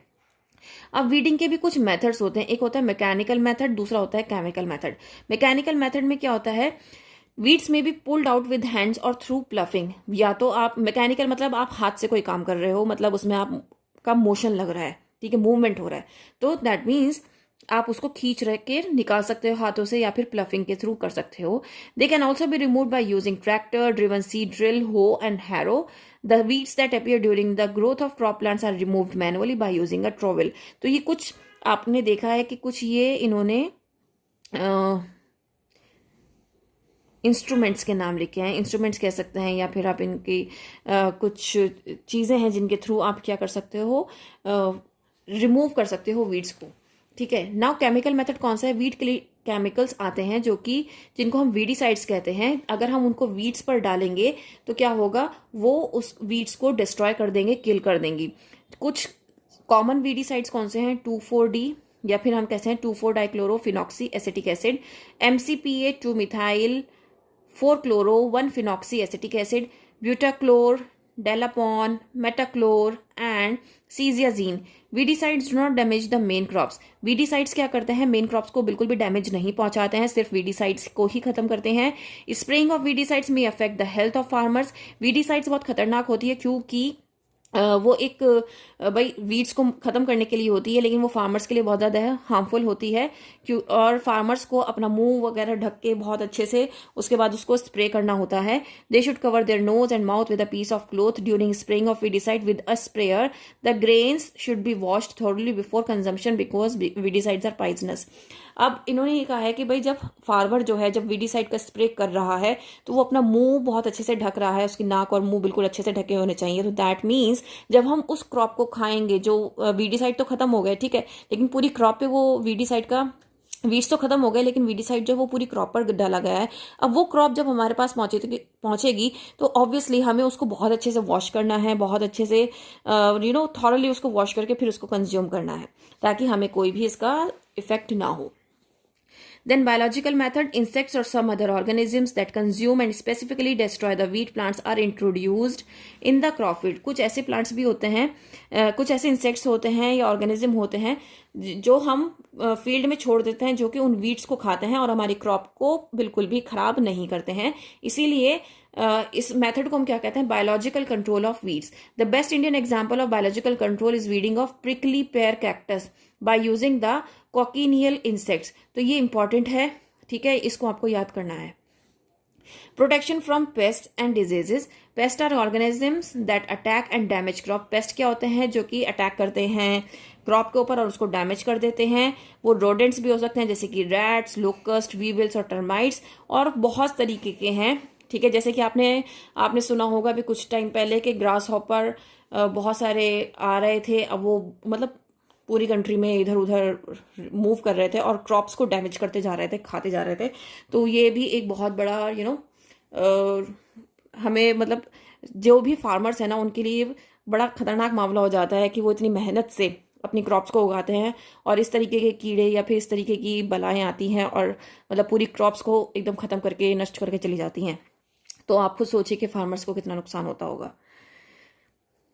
These pests can be controlled by pesticides. Pesticides kill the pest and their eggs without damaging the crops. Pesticides क्या करते हैं, किल करते हैं पेस्ट को और एग्स को, उनके एग्स को, क्रॉप को डैमेज किए बिना। दीज इंक्लूड रोडेंटिसाइड्स, जो कि रोडेंट्स को और इंसेक्टिसाइड्स को किल करते हैं। They must be spread manually by hand operated machines और low flying aircraft. If fields are large, some common insecticides are BHC, commonly called Gamexane, Malathion and Dicyston. तो ये कुछ नेम्स हैं जो आपको याद रखने हैं कि आप पेस्ट से अपनी क्रॉप को किस तरीके से बचा सकते हो। तो वो सारे आपको ये सब नाम याद होने चाहिए, ठीक है। ये क्वेश्चन ऐसे हैं जो आपसे पूछे जाते ही जाते हैं, ठीक है। Now plants are also damage by diseases caused by certain pathogens like bacteria, fungi and viruses. These diseases spread from one plant to another through air, soil and insects. Sometimes this spreading of disease becomes so drastic that a huge vegetation completely gets damaged. Some plants diseases are rust and smut of wheat, caused by fungus, blight of potato caused by fungus and wilt disease caused by bacterium। तो यहाँ पर आपको कुछ diseases के नाम बताए हैं। कुछ ऐसे प्लांट्स होते हैं जो कि डिजीज के थ्रू भी डैमेज होते हैं, तो वो डिजीजेस के नाम यहाँ पर आपको बताए गए हैं। ब्लाइट ऑफ पोटैटो कैसे होता है, फंगस की वजह से होता है। स्मट ऑफ वीट कैसे होता है, फंगस की वजह से होता है। विल्ट डिजीज कैसे होती है, बैक्टीरियम की वजह से होती है। तो आपसे क्वेश्चन किस तरीके से पूछा जा सकता है कि विल्ट डिजीज का रीजन क्या होता है, बैक्टीरिया की वजह से होता है, फंगस की वजह से होता है, वायरस की वजह से होता है। इस तरीके से आपको कुछ ऐसे ऑप्शंस दे दिए जाएंगे और आपको सिलेक्ट करना होगा, या फिर आपको ऐसा क्वेश्चन दे दिया जाएगा इसमें से कौन सी ऐसी प्लांट की डिजीज है जो कि बैक्टीरिया की वजह से होती है। तो आपको वहां पर कुछ नेम्स दे दिए जाएंगे, जैसे कि wilt disease, blight of potato, rust और स्मट ऑफ वीट, ये सब आपको दे दिए जाएंगे और आपको सिलेक्ट करना होगा। To protect the crop plants from pathogens, pesticides, for example, bactericides against जो कि बैक्टीरिया होता है, fungicides against fungi, larvicides against larvae are used. The modern day agricultural practices use huge amount of pesticides, which is very dangerous for humans and other animals. These pesticides usually get mixed with the soil particles, get dissolved in soil water and are absorbed by the plants. When we consume the fruits, leaves, seeds, etc. of these plants, the pesticides enter our bodies and cause diseases. अब देखो यहाँ पर modern day agriculture की बात की गई है, मतलब कि जो आज के टाइम का जो एग्रीकल्चर होता है उसमें क्या होता है कि ह्यूज अमाउंट ऑफ पेस्टिसाइड को यूज किया जाता है जो कि ह्यूमंस के लिए या फिर अदर एनिमल्स के लिए हार्मफुल होता है। क्यों होता है? क्योंकि वो सॉइल में मिक्स हो जाता है, जिसकी वजह से वो वाटर के थ्रू उस प्लांट के अंदर, फ्रूट के अंदर चला जाता है, और वो फ्रूट जब हम खाते हैं या लीव्स को या सीड्स को, जो अब ये लीव्स और सीड्स कैसे खा रहे हैं हम, वेजिटेबल्स जो खाते हैं, फ्रूट्स जो खाते हैं, वो हम प्लांट से मिलता है ना, तो जब हम इनको कंज्यूम करते हैं तो ये हमारे लिए हार्मफुल हो जाता है। क्यों हार्मफुल हो जाता है? क्योंकि इसके अंदर बहुत ज़्यादा पेस्टिसाइड्स डले हुए होते हैं जो कि बहुत ज़्यादा खतरनाक होते हैं ह्यूमन्स के लिए, तो इस वजह से ये हमारे लिए खतरनाक हो जाते हैं और ये डिजीज भी कॉज करते हैं। What is harvesting? It usually takes 3 to 4 months for a cereal crop to mature. मतलब किसी भी सीरियल क्रॉप को मैच्योर होने में कितने टाइम लगता है? 3 to 4 months लगते हैं। The process of cutting and gathering of crop after it's maturation is called harvesting. अब जब हमारी फसल बहुत अच्छी तैयार हो गई है, उसको काटना और उसको तरीके से रखना ताकि उसमें कोई भी कीड़ा ना लगे या हमारी जो फसल कट कर आई है वो खराब ना हो, तो उसी को हम क्या कहते हैं? हार्वेस्टिंग कहते हैं। Once the crop matures it is harvested, cut and gathered. जब जैसे ही हमारी क्रॉप मैच्योर हो जाती है, मतलब तैयार हो जाती है, उसको हम क्या करते हैं? हार्वेस्ट करते हैं। हार्वेस्ट का मतलब होता है कट करना और उसे गैदर करके रखना, उसे संभाल कर उसको स्टोर करना।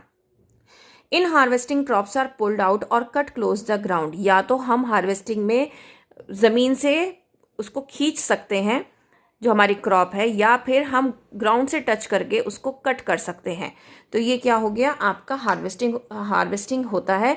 अब आपको ये पता होना चाहिए कि जब भी हार्वेस्टिंग का मौसम होता है उस टाइम पे आपके यहाँ बहुत सारे फेस्टिवल होते हैं, जैसे कि पोंगल, बैसाखी, होली जो अभी गया है, दिवाली, नाबन्या एंड बिहू। तो इस तरीके से आप समझ सकते हैं कि ये हार्वेस्टिंग फेस्टिवल्स हैं। ये सारे आपके हार्वेस्ट फेस्टिवल्स भी कहलाए जाते हैं। Harvesting in our country is either done manually by sickle और by a machine called harvester. अब या तो सिकल से मैनुअली आप कर सकते हो या फिर आप हार्वेस्टर से कर सकते हो। सिकल क्या होता है मैं आपको बता देती हूँ। ये रही उसकी पिक्चर, जिसको हम हिंदी में आई थिंक खुरपा कहते हैं। खुरपा इस तरह का नहीं होता, उसकी शेप थोड़ी सी डिफरेंट होती है। तो मुझे बेसिकली इसकी एग्जैक्ट लैंग्वेज नहीं पता कि गाँव में उसको क्या बोलते हैं, बट ये मैंने बहुत देखा हुआ है क्योंकि हमारे गांव में ये यूज़ होता है। लेडीज़ यूज़ करती हैं इसको, और मशीनरी भी यूज़ होती है ताकि क्रॉप कट जाए। ठीक है। After the crop is harvested the grains are separated from the chaff by a process called threshing. Chaff में से जो उसके ऊपर जो कवर होता है ना, उस पे से भी हमें क्या करना, जैसे आपके पास आपने राइस की कोई क्रॉप आपने लगाई थी, अब आपने उसको काट लिया है। ठीक है। उसके बाद क्या प्रोसेस होता है कि उसके ऊपर एक छिलका लगा होता है। ठीक है। उस छिलके को हमें हटाना होता है, तब उसके अंदर आपका एक चावल का दाना होता है। तो इस तरीके से उस प्रोसेस को हम कहते हैं threshing. This can be done manually by striking the crop against a hard surface और by making farm animals trample the crop. A machine called thresher is also used for threshing. In large farms, a machine called combine is used. A combine machine performs a dual job as a harvester and the thresher. अब देखो, ये एक machine है जो कि harvest भी करेगी और थ्रेश भी करेगी, और आपकी जो फसल है वो आपको, जो आपने क्रॉप लगाई थी, जैसे कि मैंने आपको एक एग्जांपल दिया था अभी कि आपने राइस की क्रॉप लगाई थी, ठीक है, तो ये राइस की क्रॉप को काट रहा है, काटने के साथ साथ इसी के अंदर एक और मशीनरी है जो कि उसका जो ऊपर का छिलका है ना उसको थ्रेशिंग भी कर रहा है और आपको चावल का दाना अलग करके दे रहा है। दैट मीन्स पूरा प्रोसेस ये एक मशीन आपको करके दे रही है। यही प्रोसेस आप मैनुअली भी कर सकते हो, लेकिन क्योंकि आपका डिजिटल का ज़माना है तो आज के टाइम में ज़्यादातर लोग इस तरह की मशीनें यूज़ करते हैं। ये मशीनें बहुत महंगी भी होती हैं, तो कई बार क्या होता है कि बहुत सारे लोग एक साथ मिलकर खरीद लेते हैं, जैसे कि एक ही फैमिली के काफ़ी सारे मेंबर्स हैं, सबका यही काम है, तो फिर जब सब एक साथ मिलकर खरीद लेते हैं तो वो बारी बारी से अपने क्रॉप को इस तरीके से हार्वेस्ट करते हैं और थ्रेशिंग भी होती है, तो ये सबके लिए बेहतर हो जाता है कई बार। The grain separated by the above method needed be winnowed. अब ये जो हम लोगों को ऊपर वाले मेथड से मिली है कोई भी क्रॉप ग्रेन्स, उससे हम क्या करना होता है, विनोड उसको करना होता है। Winnowing helps in the separation of the grains from the husk. अब भाई उसने सेपरेट तो कर दिया लेकिन वो दोनों मिक्स होके आ रहा है। दैट मीन्स वो जो हस्क है और वो जो चावल का दाना है वो दोनों एक साथ है, उसने अलग अलग कर दिया लेकिन अभी भी मिक्सअप है। जैसे चावल और आप ये हस्क ब्लैक ब्लैक देख सकते हो, तो यहाँ पर क्या होता है, ये एक प्रोसेस होता है, या तो आप इसको अलग हाथ से भी इसको हम फटकते हैं चावल को, और बांस का बना होता था, बैत का बना हुआ होता था, मुझे अभी भी याद है, और मेरे घरों में मेरे घर में अभी भी यूज़ होता है, मम्मी यूज़ करती हैं, मुझे पता है अच्छे से। और मेरे गांव में, मतलब मेरे ससुराल में भी है जो कि यूज़ किया जाता है, तो वहाँ पर एक आती हैं जो हमें हमेशा गेहूँ साफ़ इसी तरीके से करके देती हैं, इसी तरीके से उसकी सफाई होती है। तो ये बहुत अच्छा प्रोसेस है, ये बाय हैंड है, मैनुअली है, लेकिन इसके लिए आपको एक ना एक बंदे की ज़रूरत होती है। अगर अवेलेबल है तो वेल एंड गुड, अदरवाइज आपको खुद करना पड़ेगा। Okay, While the light husk and hay are blown a light farther away by the wind, winnowing is also done by a machine called winnowing machine. अब देखो ये जो प्रोसेस है ना, the grain being heavier fall straight to, जो grains होते हैं क्योंकि वो हैवी होते हैं तो वो एकदम से कहाँ गिर जाते हैं, आपकी ज़मीन पर गिर जाएंगे, लेकिन क्योंकि ये जो हस्क होता है ये बहुत लाइट वेट होता है तो ये हवा से उड़ जाता है, जिसकी वजह से क्या होता है, आपका जो ग्रेन है वो अलग हो जाता है। विनोइंग की मशीन्स भी बहुत सारी आती हैं, वो भी आप यूज़ करके अपने ग्रेन को अलग कर सकते हैं। Storage, proper storage of food grain is necessary to get regular supply of food products throughout the year as proper storage protects the food grain. ये आपको मैंने बताया ही था कि अगर आपने कोई क्रॉप लगाई है, उसमें आपने ग्रेन लगाए हैं, तो ग्रेन में बहुत जल्दी उम्मीद होती है कि रेट्स वगैरह आ जाएंगे या फिर कोई कीड़ा लग जाएगा, तो हमें इसकी प्रोटेक्शन बहुत ज़्यादा ज़रूरी होती है, क्योंकि एग्रीकल्चरल प्रोडक्ट्स को आपको पेस्ट से, रोडेंट से या फिर माइक्रोब से बचा के रखना पड़ता है।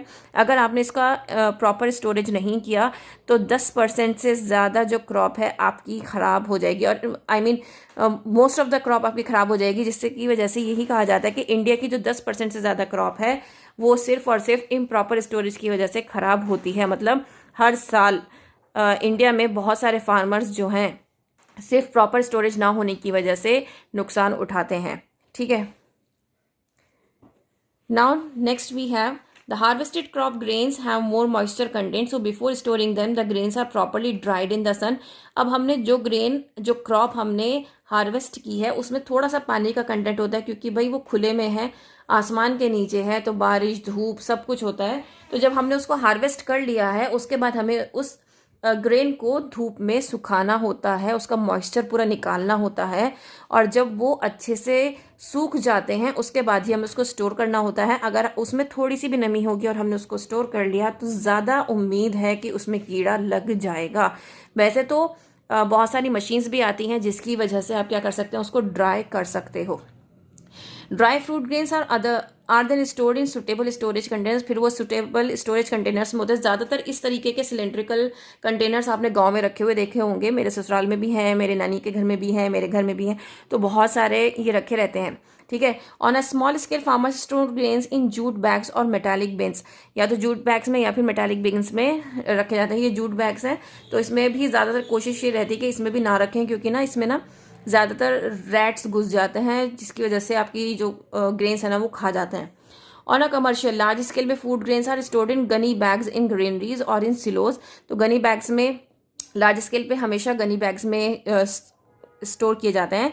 Ghani bags filled with dried food grains are stacked in a large granary, मतलब गोडाउन में रखा जाता है, और 60 to 70 metre away from the walls on the wooden platforms, मतलब वॉल से 60 सेंटीमीटर अवे रखा जाता है वुडन प्लेटफॉर्म्स के ऊपर, और जो कि 10 to 15 सेंटीमीटर अबव होते हैं ग्राउंड से, ताकि कोई भी उन पे मॉइस्चर ना लगे ज़मीन से, रीज़न ये होता है उसका, और ताकि दीवार से जैसे बारिश हो जाती है तो दीवार में नमी आ जाती है ना, तो उससे भी उम्मीद रहती है कि भाई आपकी जो फसल है या उससे कोई भी चीज़ लगी हुई है वो ख़राब हो जाएगी। अगर आपके ग्रेन्स आपकी ऐसी दीवार से लगे हुए रखे हैं जो कि एकदम से पानी सोखती है, जहाँ पर सीलन रहती है, तो आपकी जो फसल है वो ख़राब हो जाएगी, जो आपकी ग्रेन्स हैं जो आपके ने स्टोर किया है वो ख़राब हो जाएगा।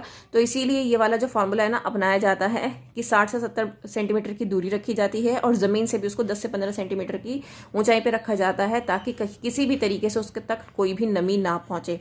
अब इन चीज़ों को जब ये नीचे से भी उठा के रख रहे हैं, साइड से भी बचा के रख रहे हैं, तो इसको हम क्या कहते हैं, एलेस कहते हैं।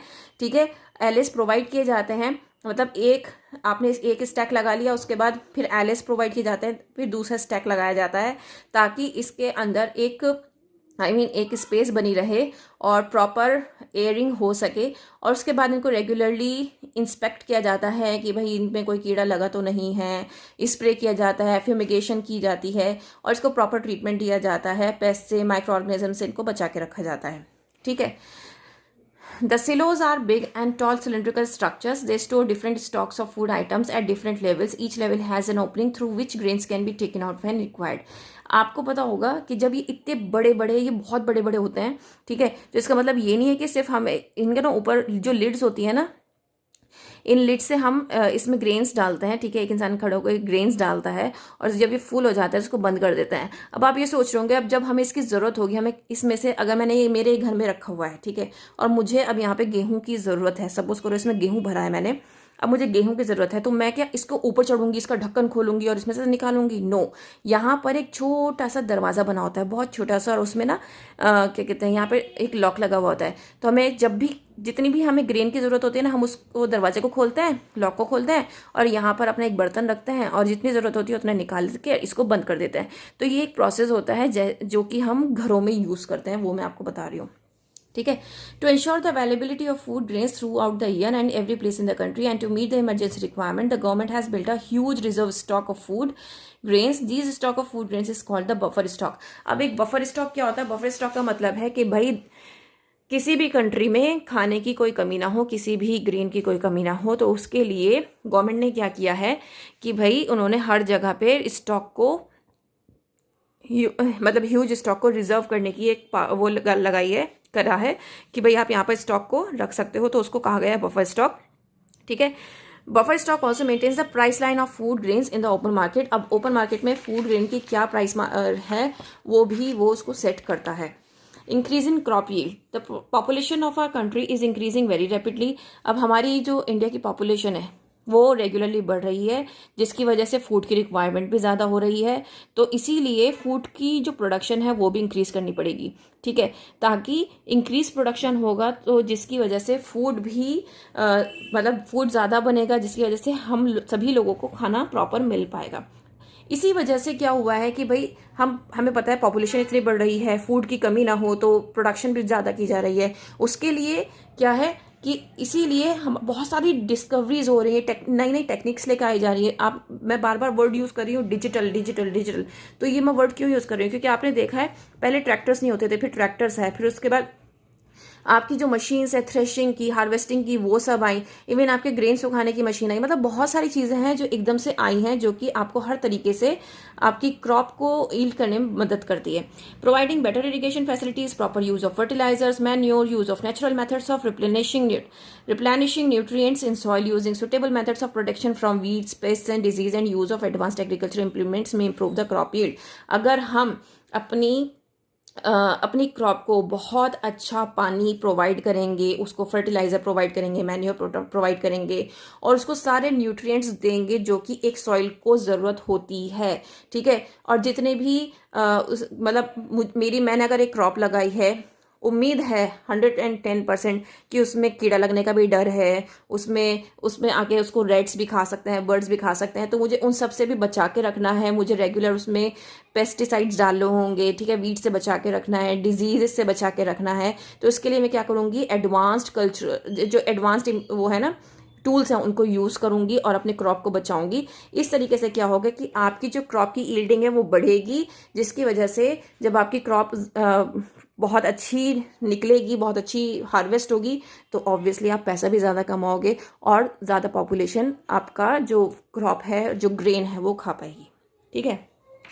Use of better crop varieties can increase the crop yield. Better crop varieties having disease resistance and higher yield can be developed through plant breeding. अब plant breeding के थ्रू भी आप ये वाली सारी चीज़ें ला सकते हो। कैसे?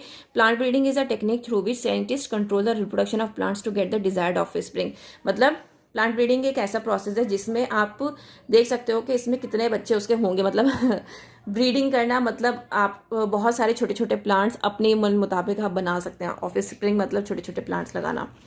हाइब्रिडाइजेशन एक टेक्निक है जो कि use for developing new varieties of crops by cross breeding two different varieties. दो अलग अलग वेराइटीज हैं, उनको क्रॉस ब्रीड करा के क्या करते हैं, एक नई क्रॉप बनाते हैं, तो वो क्या है, हाइब्रिडाइजेशन है। ये आपका एक जेनेटिक्स का पार्ट है। जब आप 9th क्लास में होगे तो जेनेटिक्स में आप ये सब पढ़ोगे, आपको तब बहुत अच्छे से समझ में आएगा, ठीक है, कि प्लांट ब्रीडिंग क्या है, हाइब्रिडाइजेशन क्या है, क्योंकि वहाँ पर आपको प्रैक्टिकली करके दिखाया जाएगा हर चीज़। यहाँ पर आपको सिर्फ लिख के दिखाया गया है, जो कि आपके शायद समझ में ना आ रहा होगा। For hybridisation one plant is selected as male and the other as female. एक मेल होता है, एक फीमेल होता है, उनको क्रॉस कराया जाता है, ठीक है। फिर उसके बाद क्या होता है, क्रॉस करने में क्या होता है कि एंथर्स जो होते हैं वो पॉलन ग्रेन से मिक्स किए जाते हैं। इस प्रोसेस को क्या कहते हैं, इमैस्कुलेशन कहते हैं। फिर pollens of male plant are dusted on a stigma of emasculated plant. मतलब ये वाला जो प्रोसेस है ना, ये वाला जो प्रोसेस है, ये बहुत इंपॉर्टेंट प्रोसेस है। ये मैं आपको बहुत अच्छे से समझाती हूँ। एक कोई भी प्लांट जो है वो सिलेक्ट किया जाता है, एक मेल होना चाहिए उसमें, एक फीमेल होना चाहिए। एंथर्स ऑफ फीमेल, फीमेल के क्या लिए जाते हैं, anthers of female plant are removed at the bud stage. Bud stage पर क्या किया जाता है, जो फीमेल प्लांट के एंथर्स है वो रिमूव कर दिए जाते हैं, ताकि उसमें सेल्फ पॉलिनेशन ना हो सके। सेल्फ पॉलिनेशन का मतलब है अब वो प्लांट अपने आप ही से क्रॉस करके एक नया प्लांट बना लेता है, तो उसको कहते हैं सेल्फ पॉलिनेशन। तो इसी प्रोसेस को क्या कहा जाता है, इमैस्कुलेशन। इमैस्कुलेशन वो प्रोसेस है जब कि बड स्टेज में फीमेल प्लांट पे से एंथर्स को रिमूव किया जा रहा है, वो क्या है, इमैस्कुलेशन का प्रोसेस है। फिर उसके बाद क्या है, pollens of male plant are dusted on stigma of emasculated flower. अब ये जो हमने पॉलेंस, ये जो एंथर्स निकाले थे ना, अब हम मेल प्लांट में क्या लेंगे, पॉलेंस लेंगे। अब डस्ट किए जाते हैं स्टिग्मा ऑफ इमैस्कुलेटेड फ्लावर। अब ये जो हमारा फ्लावर है ना, जहाँ से हमने बड स्टेज पे क्या एंथर्स निकाली, इस पे हम क्या डालेंगे, पॉलेंस डालेंगे। Once the process of pollination is done, the male and female gametes fuse and produce hybrid seeds which contain the characteristics of both male and female plants. ऐसा करने से क्या होगा, क्योंकि हमने पॉलेंस जो थे वो हमने कहाँ डाले, फीमेल प्लांट पे डाले, ठीक है। तो इससे क्या हुआ, ये फ्यूज कर जाएंगे और फ्यूज करने के बाद एक नया सीड बनेगा, जिससे कि एक नया प्लांट बनेगा, ठीक है। For example, to get a variety having higher yield and disease resistance, scientist select two plants, one having higher yield and the other having disease resistance. This seed is called stock of new variety. मतलब उन्होंने क्या किया, एक तो disease resistance था जिससे किसी भी प्लांट को डिजीज ना लगे, और एक था जिसकी हायर यील्ड हो। तो इन जब दोनों को क्रॉस कराया गया तो उन्होंने क्या किया, ये जो हमारे पास सीड बन के आया उसमें वो सारी प्रॉपर्टीज थी जो एक मेल में और एक फीमेल में थी। एक मेल और फीमेल में क्या थी, एक सीड में ये थी कि उसकी बहुत ज़्यादा हाई यील्ड थी, और दूसरे सीड में क्या थी कि उसकी डिजीज रेजिस्टेंस था वो। तो ये दोनों प्रॉपर्टीज किस में आ गई, एक लास्ट जो बेबी सीड बना है उसके अंदर आ गई। Green revolution, there has been tremendous increase in the production of wheat crop in India during last 30 years. ये आप जानते हैं कि बहुत ज़्यादा इंक्रीमेंट हुआ है व्हीट क्रॉप में, इसी को ग्रीन रिवॉल्यूशन कहा गया है। ये बहुत पूछा जाता है क्योंकि लोगों को ये नहीं पता होता कि ग्रीन रिवॉल्यूशन कौन सी क्रॉप पे चला है, ये व्हीट क्रॉप पे है, ठीक है। It has made our country self sufficient in food grains production and has improve the economic condition of farmers. तो इससे क्या हुआ है, जो फार्मर्स की इकोनॉमिक कंडीशन है वो भी बहुत ज़्यादा इम्प्रूव हुई है। Green Revolution is brought about by importing high yield varieties of wheat from Mexico. New varieties of wheat with desirable characteristics were developed by cross breeding method. तो यहाँ पर क्या होता है ग्रीन रिवॉल्यूशन में, इसमें क्रॉस ब्रीडिंग मेथड यूज़ किया जाता है और तब क्रॉप को हाई यील्ड प्लांट्स बनाए जाते हैं. Besides giving a high yield the plants were smaller and stronger and had a better response to fertilisers. और मतलब जब जैसे मैंने आपको बताया क्रॉस ब्रीड करके कोई सीड बनाया जा रहा है और उसको जब बोएंगे तो एक नया प्लांट आएगा, तो वो जो प्लांट आ रहा है वो बहुत स्ट्रांग है लेकिन पहले से स्मॉल है, लेकिन वो जो फर्टिलाइजर्स मतलब जो ईल्ड दे रहा है, वो जो क्रॉप दे रहा है वो बहुत अच्छी दे रहा है. Similarly, high yielding varieties of rice, maize, bajra, sugarcane, etc. were also developed by Indian scientists through crossbreeding. तो इन सब की भी क्रॉसब्रीडिंग से इंडियन साइंटिस्ट ने क्या किया है, इसकी भी क्रॉप लगाई है. ठीक है. Now food from animals. The animals need good food, shelter and care for proper growth and food production. ये हम सभी जानते हैं, जैसे कि इंसानों को ज़रूरत होती है ऐसे ही एनिमल्स को भी ज़रूरत होती है. The science which deals with breeding, feeding and caring of domestic animals is called animal husbandry. Animal husbandry का आपको पता होना चाहिए, ये एक टर्म है जो कि यूज़ की जाती है साइंस में, जो कि किस चीज़ में डील करती है, ब्रीडिंग में, फीडिंग में और केयरिंग में, किसके, डोमेस्टिक एनिमल्स की. वी ऑब्टेन मिल्क फ्रॉम, अब हम काउ से, बफेलो से, गोट और कैमल से हमें मिल्क मिलता है जो कि बहुत सारे प्रोडक्ट्स बनाने में हेल्पफुल होता है, चीज़, कर्ड और घी. इसी तरीके से रियरिंग और ब्रीडिंग जो होती है पोल्ट्री एनिमल्स की, जैसे कि हैन, डक और Turkey for eggs and man is called poultry farming. इसको हम पोल्ट्री फार्मिंग कहते हैं. अच्छा, हम हैन को क्यों पालते हैं? ताकि हमें मीट भी मिल सके और एग्स भी मिल सके, और ऐसे ही डक को और टर्की को भी. Then the production of fish on a large scale by farming fish in fish nurseries called hatcheries is known as pisciculture. Pisciculture वो प्रोसेस होता है जिसमें हम डील करते हैं फिशेस से. ठीक है. नाउ ये आपका चैप्टर कंप्लीट हो गया है. अब आप यहाँ पर देख सकते हैं एक बहुत बड़ा चार्ट बना हुआ है, ये कॉन्सेप्ट मैप है ताकि आपका एक ही बार में रिवीजन हो जाए. जैसे कि यहाँ पर आपको जो क्रॉप्स है, आप क्रॉप्स में यहाँ पर टाइप्स दिए हैं, देन यहाँ पर प्रोडक्शन एंड मैनेजमेंट दिया है. खरीफ क्रॉप्स और राबी क्रॉप्स हमने पढ़ा था. फिर उसके बाद एग्रीकल्चर प्रैक्टिसेस में ये सारे प्रैक्टिसेस हमने पढ़े हैं. ठीक है. हर एक में कितने टाइप्स हैं वो आप देख सकते हैं. इवन यहाँ पे बहुत अच्छे से इन्होंने एक्सप्लेन भी किया है, ये जो हमने पहले एक्सप्लेन किया था. अगर आपने ये एक फ्लो चार्ट अपने दिमाग में बिठा लिया ना, और ये अगर आपने पेपर में बना दिया, उन्होंने अगर ये स्टेप्स पूछे, ये आपने ऐसे करके लिख दिया, ये फ्लो चार्ट बना दिया, 110% आपको फुल मार्क्स मिलेंगे. क्योंकि ना टेक्निक होती है लिखने की. ठीक है. एग्जाम अगर लिखने की टेक्निक नहीं आती तो मुझे बता देना कमेंट करके, मैं आपको कमेंट में बता दूंगी. और ये गारंटी देती हूँ, अगर आपने 50% याद किया है और मेरी टेक्निक से लिखा है ना, तो आप 110%, 90% लेकर आओगे मार्क्स. ठीक है. इस चीज़ की मैं आपको गारंटी देती हूँ, लेकिन आपको उस तरीके से करना होगा जिस तरीके से मैं बताऊंगी. उम्मीद करती हूँ कि ये चैप्टर आपको अच्छे से समझ में आया होगा. की चैप्टर एक्सरसाइज. सो फर्स्ट है oral questions. What is meant by manuring? Manuring is an organic matter that is derived from animal feces. These are obtained naturally and have no harmful impact on the soil and environment. Then what is irrigation? Irrigation is the process of applying water to the crops artificially to fulfill their water requirements. Nutrients may also be provided to the crops through irrigation. The various sources of water for irrigation are wells, ponds, lakes, canals, tube wells, and even dams.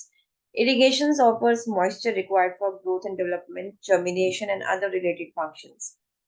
The frequency, rate, amount, and time of irrigation are different for different crops and also vary according to the types of soil and seasons. For example, summer crops require higher amount of water as compared to winter crops. Next, we have name any two kharif crops. The crops which are sown in the rainy season are called kharif crops. The rainy season in India is generally from June to September. The main kharif crops of India are paddy, maize, soybean, groundnut, and cotton. Next, we have science quiz. Which crop is grown in the rainy season? The crops grown during the rainy season, June to September, are known as kharif crops. For example, paddy, maize, soybean, etc. While those grown in winter, that means October to March, are known as rabi crops. For example, wheat, gram, pea, etc. What is the first step for growing a crop? To grow any crop, the soil has to be prepared first. Preparation of soil is done by ploughing. It is a process of turning and loosening the soil with a plough. Sometimes a modern tool called cultivator is used instead of a plough.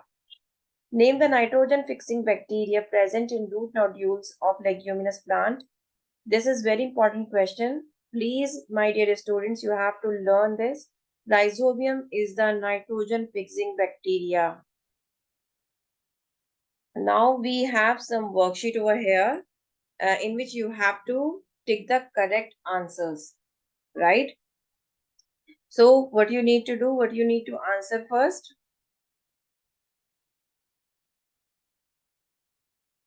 A. Tick the correct options. The science which deals with breeding, feeding, and caring of domestic animal is called animal husbandry. Which of the following is not a cereal? Maize, pea, bajra, and barley. Sorry, barley. It is pea. Then next we have urea is what is urea? Fertilizer, compost, manure, none of these. So urea is a fertilizer. Next one we have rhizobium bacteria are found in. I just told you that this is very important question. So root nodules of leguminous plants. So we just learned that. Then now we have next B part. Circle the odd one out. Give reasons for your choice. So this is the question.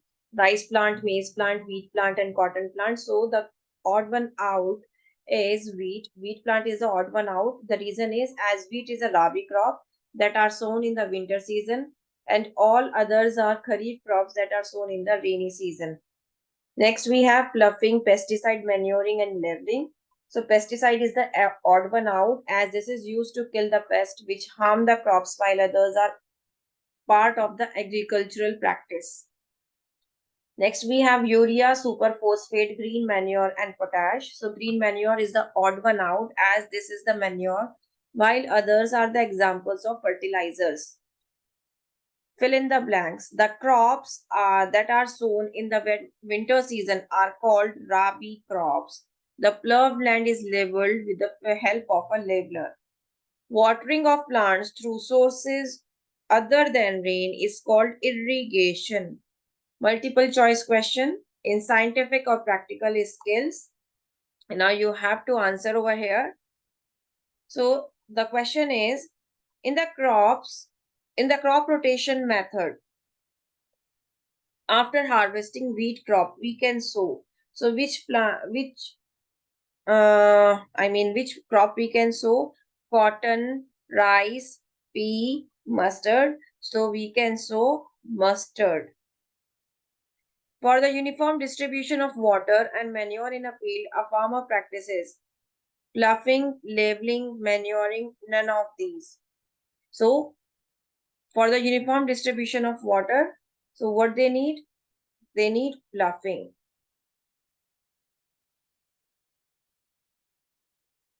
Uprooting of weeds is a method of controlling them. So biologically, we can control them, right? What are the very short answer questions? What are the two methods of sowing seeds? The two methods of sowing seeds in the soil are manual sowing, which is done manually by hand, and the other is by a seed drill. Name two modern methods of irrigation, drip system and sprinkler system. Mention the major activities involving in growing a crop. Some major activities involving in growing a crop are soil loosening, watering seeds, plantation, etc. Some of the agricultural practices engage in sowing soil, manure, adding irrigation of fertilizers, implementation, storage or harvesting activities. Now next we have name any two rabi crops. So rabi crops wheat, barley, oats, gram, mustard, oil, linseed. What is meant by agricultural implements? Agricultural implements are the tools required to carry out agricultural practices. There are number of agricultural implements used in today's farming activities. In general, these implements are of 5 major types. तो ये जो यहाँ पर जो types लिखे हुए हैं ये नेक्स्ट क्वेश्चन के हैं तो मैं वहां पर पेस्ट कर देती हूँ ताकि आप इनको आसानी से कर पाए. ये यहाँ पर गलती से पेस्ट हो गया है तो ये यहाँ पर आएगा. ठीक है.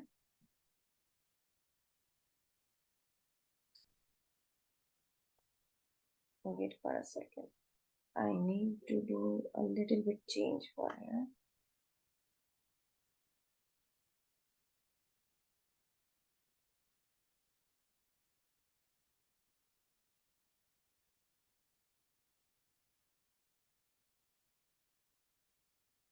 सो जब हम ये वाला क्वेश्चन यहाँ पे ले आएंगे, I am so sorry, so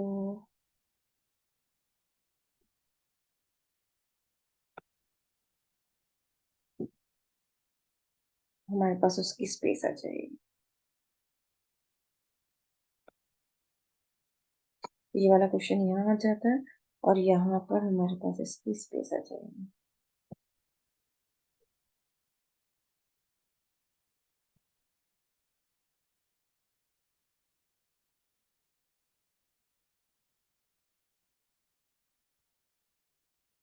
okay, next question है what are pulses altered with, sorry मैं पहले यहाँ पर soil is prepared by levelling and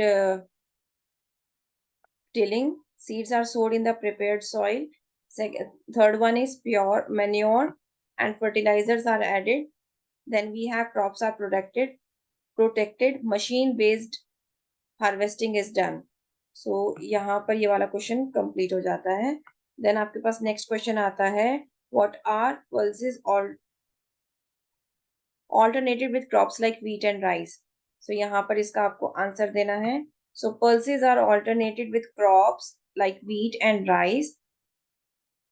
Because these crops consume a lot of nitrogen from the soil, the roots of pulses form an association with nitrogen fixing bacteria and convert the atmospheric nitrogen into ammonia, which is used by plants. उम्मीद करती हूँ ये वाली जो थोड़ी सी दिक्कत हुई ये आपको ना हो, क्योंकि मैंने वीडियो में ही सही कर दिया है। How do leguminous plants help in maintaining soil fertility? So legumes improve soil fertility through the symbiotic association with microorganisms such as rhizobia, which fix the atmospheric nitrogen and make nitrogen available to the host, and other crops by a process known as biological nitrogen fixation. ये question बहुत पूछा जाता है तो इसको please याद कर लेना। A farmer has sown the seeds too deep. What is the likely going to observe? Give reason. The deeply sown seed will not grow because they will not get proper sunlight and air for germination. One more thing, same question आगे भी पूछा गया है और उसका मैंने एक detailed answer दिया है, वो भी आप इसमें लिख सकते हैं। Short answer type 2 questions. What are fertilizers? Name any three fertilizers. So a fertilizer is any material or natural or synthetic origin that is applied to soil or to plant tissues to supply plant nutrients. Fertilizers may be distinct from from limiting materials or other nutrient soil amendments. Many sources of fertilizers exist, both natural and industrially produced. So ये यहाँ पर कुछ types of fertilizers हैं जो आप कोई भी लिख सकते हैं। Then why is it important to sow seeds at the correct depth and distance from each other? जो मैंने अभी कहा था कि आगे भी मैंने दे रखा है, सेम क्वेश्चन है ये। तो क्वेश्चन को दूसरे तरीके से पूछा गया है। The seed should be sown at appropriate depth because seeds sown superficially can be eaten by the birds.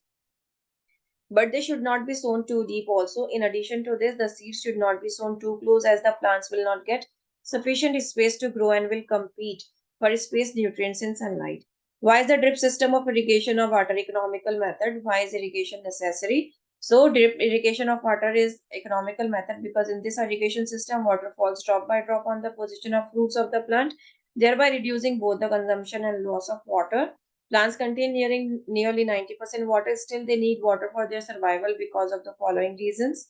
Water is essential for germination of seed as well as important for the proper growth and development of plants, fruits, and seeds of plants. Water is essential for carrying out the process of photosynthesis to make food. Water dissolves nutrients which are transported to each part of the plant.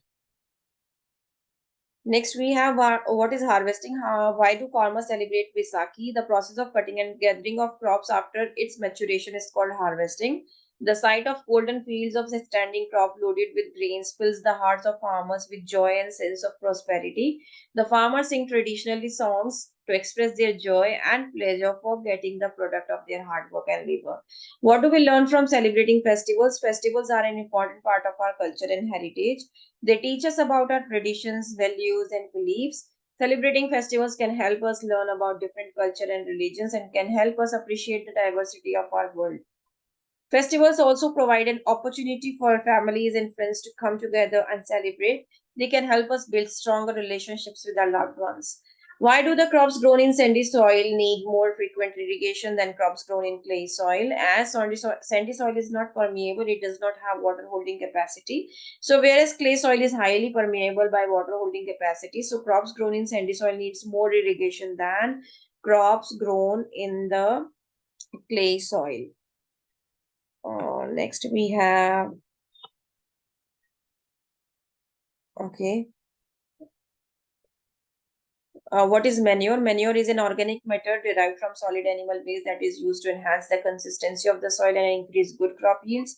Manure is a decomposed form of dead plants and animals that is used to improve development in the soil. It is a fertilizer in its natural form and is cost effective. The excrement of humans and animal is often used as manure. Nitrogen, phosphorus, and potassium are rich in livestock manure.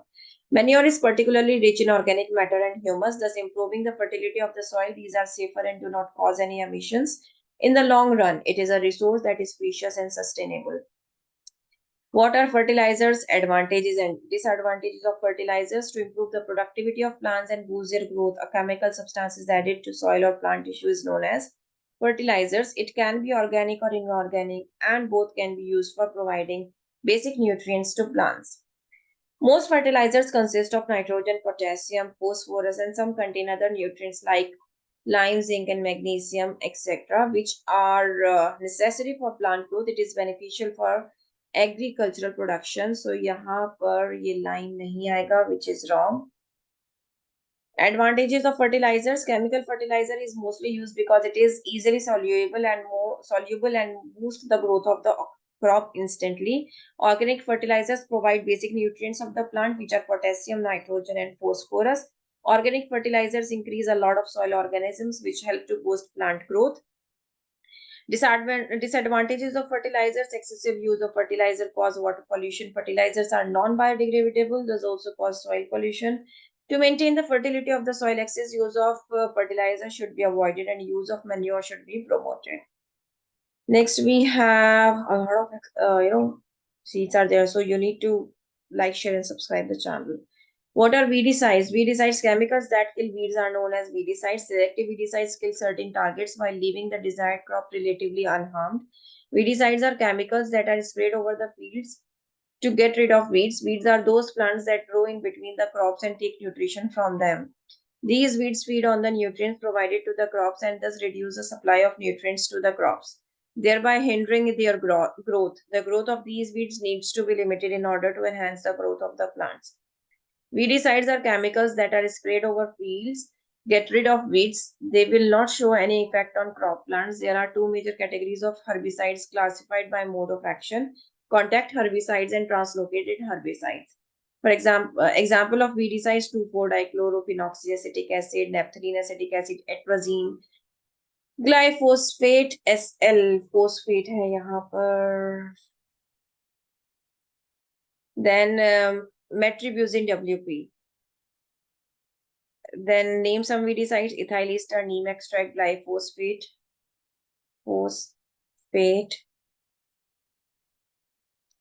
sorry. Then isoproteron, pretileclor, and pendimethalin. So ये कुछ name है जो आप लिखना चाहो लिख सकते हो. Harmful effects of weeds in the crop field. Harmful effects of weeds are: they interfere in harvesting, they compete with crop plants for water, nutrients, space, and light. Presence of weeds increase the cost of agriculture and hinders the progress of work. It increases the irrigation requirement. They affect plant growth. They reduce the value of produce or otherwise adds the cost of cleaning. Some weeds, when eaten by milch animals, which produce an undesirable odor in the milk, at times death or disorder or deformity may occur. For example, the Thura stramonium. The fruits and seeds of Xanthium stromarium and Achyranthes aspera entangle with wool, which fetch lower prices. They harbor insect pests, pathogens, and parasites. They reduce the value of the land. Presence of weeds will impair the purity of variety by chance of cross-pollination. Weeds cause health hazards to man and animals. Weeds cause allelopathic effect. Therefore, the correct answer is option. No, sorry. This is not correct, which is written at the end. Okay. Okay, so आप इसमें से ये जो है ना जिसमें ज़ैंथिया, मिस्टोमेरियम ये वाले तो ज़रूर लिखना क्योंकि इसी से आपको मार्क्स मिलेंगे। तो ये मत सोचना कि ये नेम स्टफ़ है तो मैं इसको छोड़ दूँ, तो ये मत छोड़ना है प्लीज़। मैन्योर एंड फर्टिलाइज़र में डिफरेंस बताना है, एक नेचुरल है, एक आर्टिफ़िशियल है। किस तरीके से एक केमिकल है, एक हमें नेचुरली मिलता है। किसमें न्यूट्रिएंट्स ज़्यादा है, किसमें कम है, कौन एब्ज़ॉर्ब करता है, कौन नहीं करता है, कौन-सा चीपर है, कौन-सा कॉस्टली है, बहुत ईज़ी वे में दे रखा है। पढ़ लेना इसको, मैं थक गई हूँ रेगुलर बोलते-बोलते।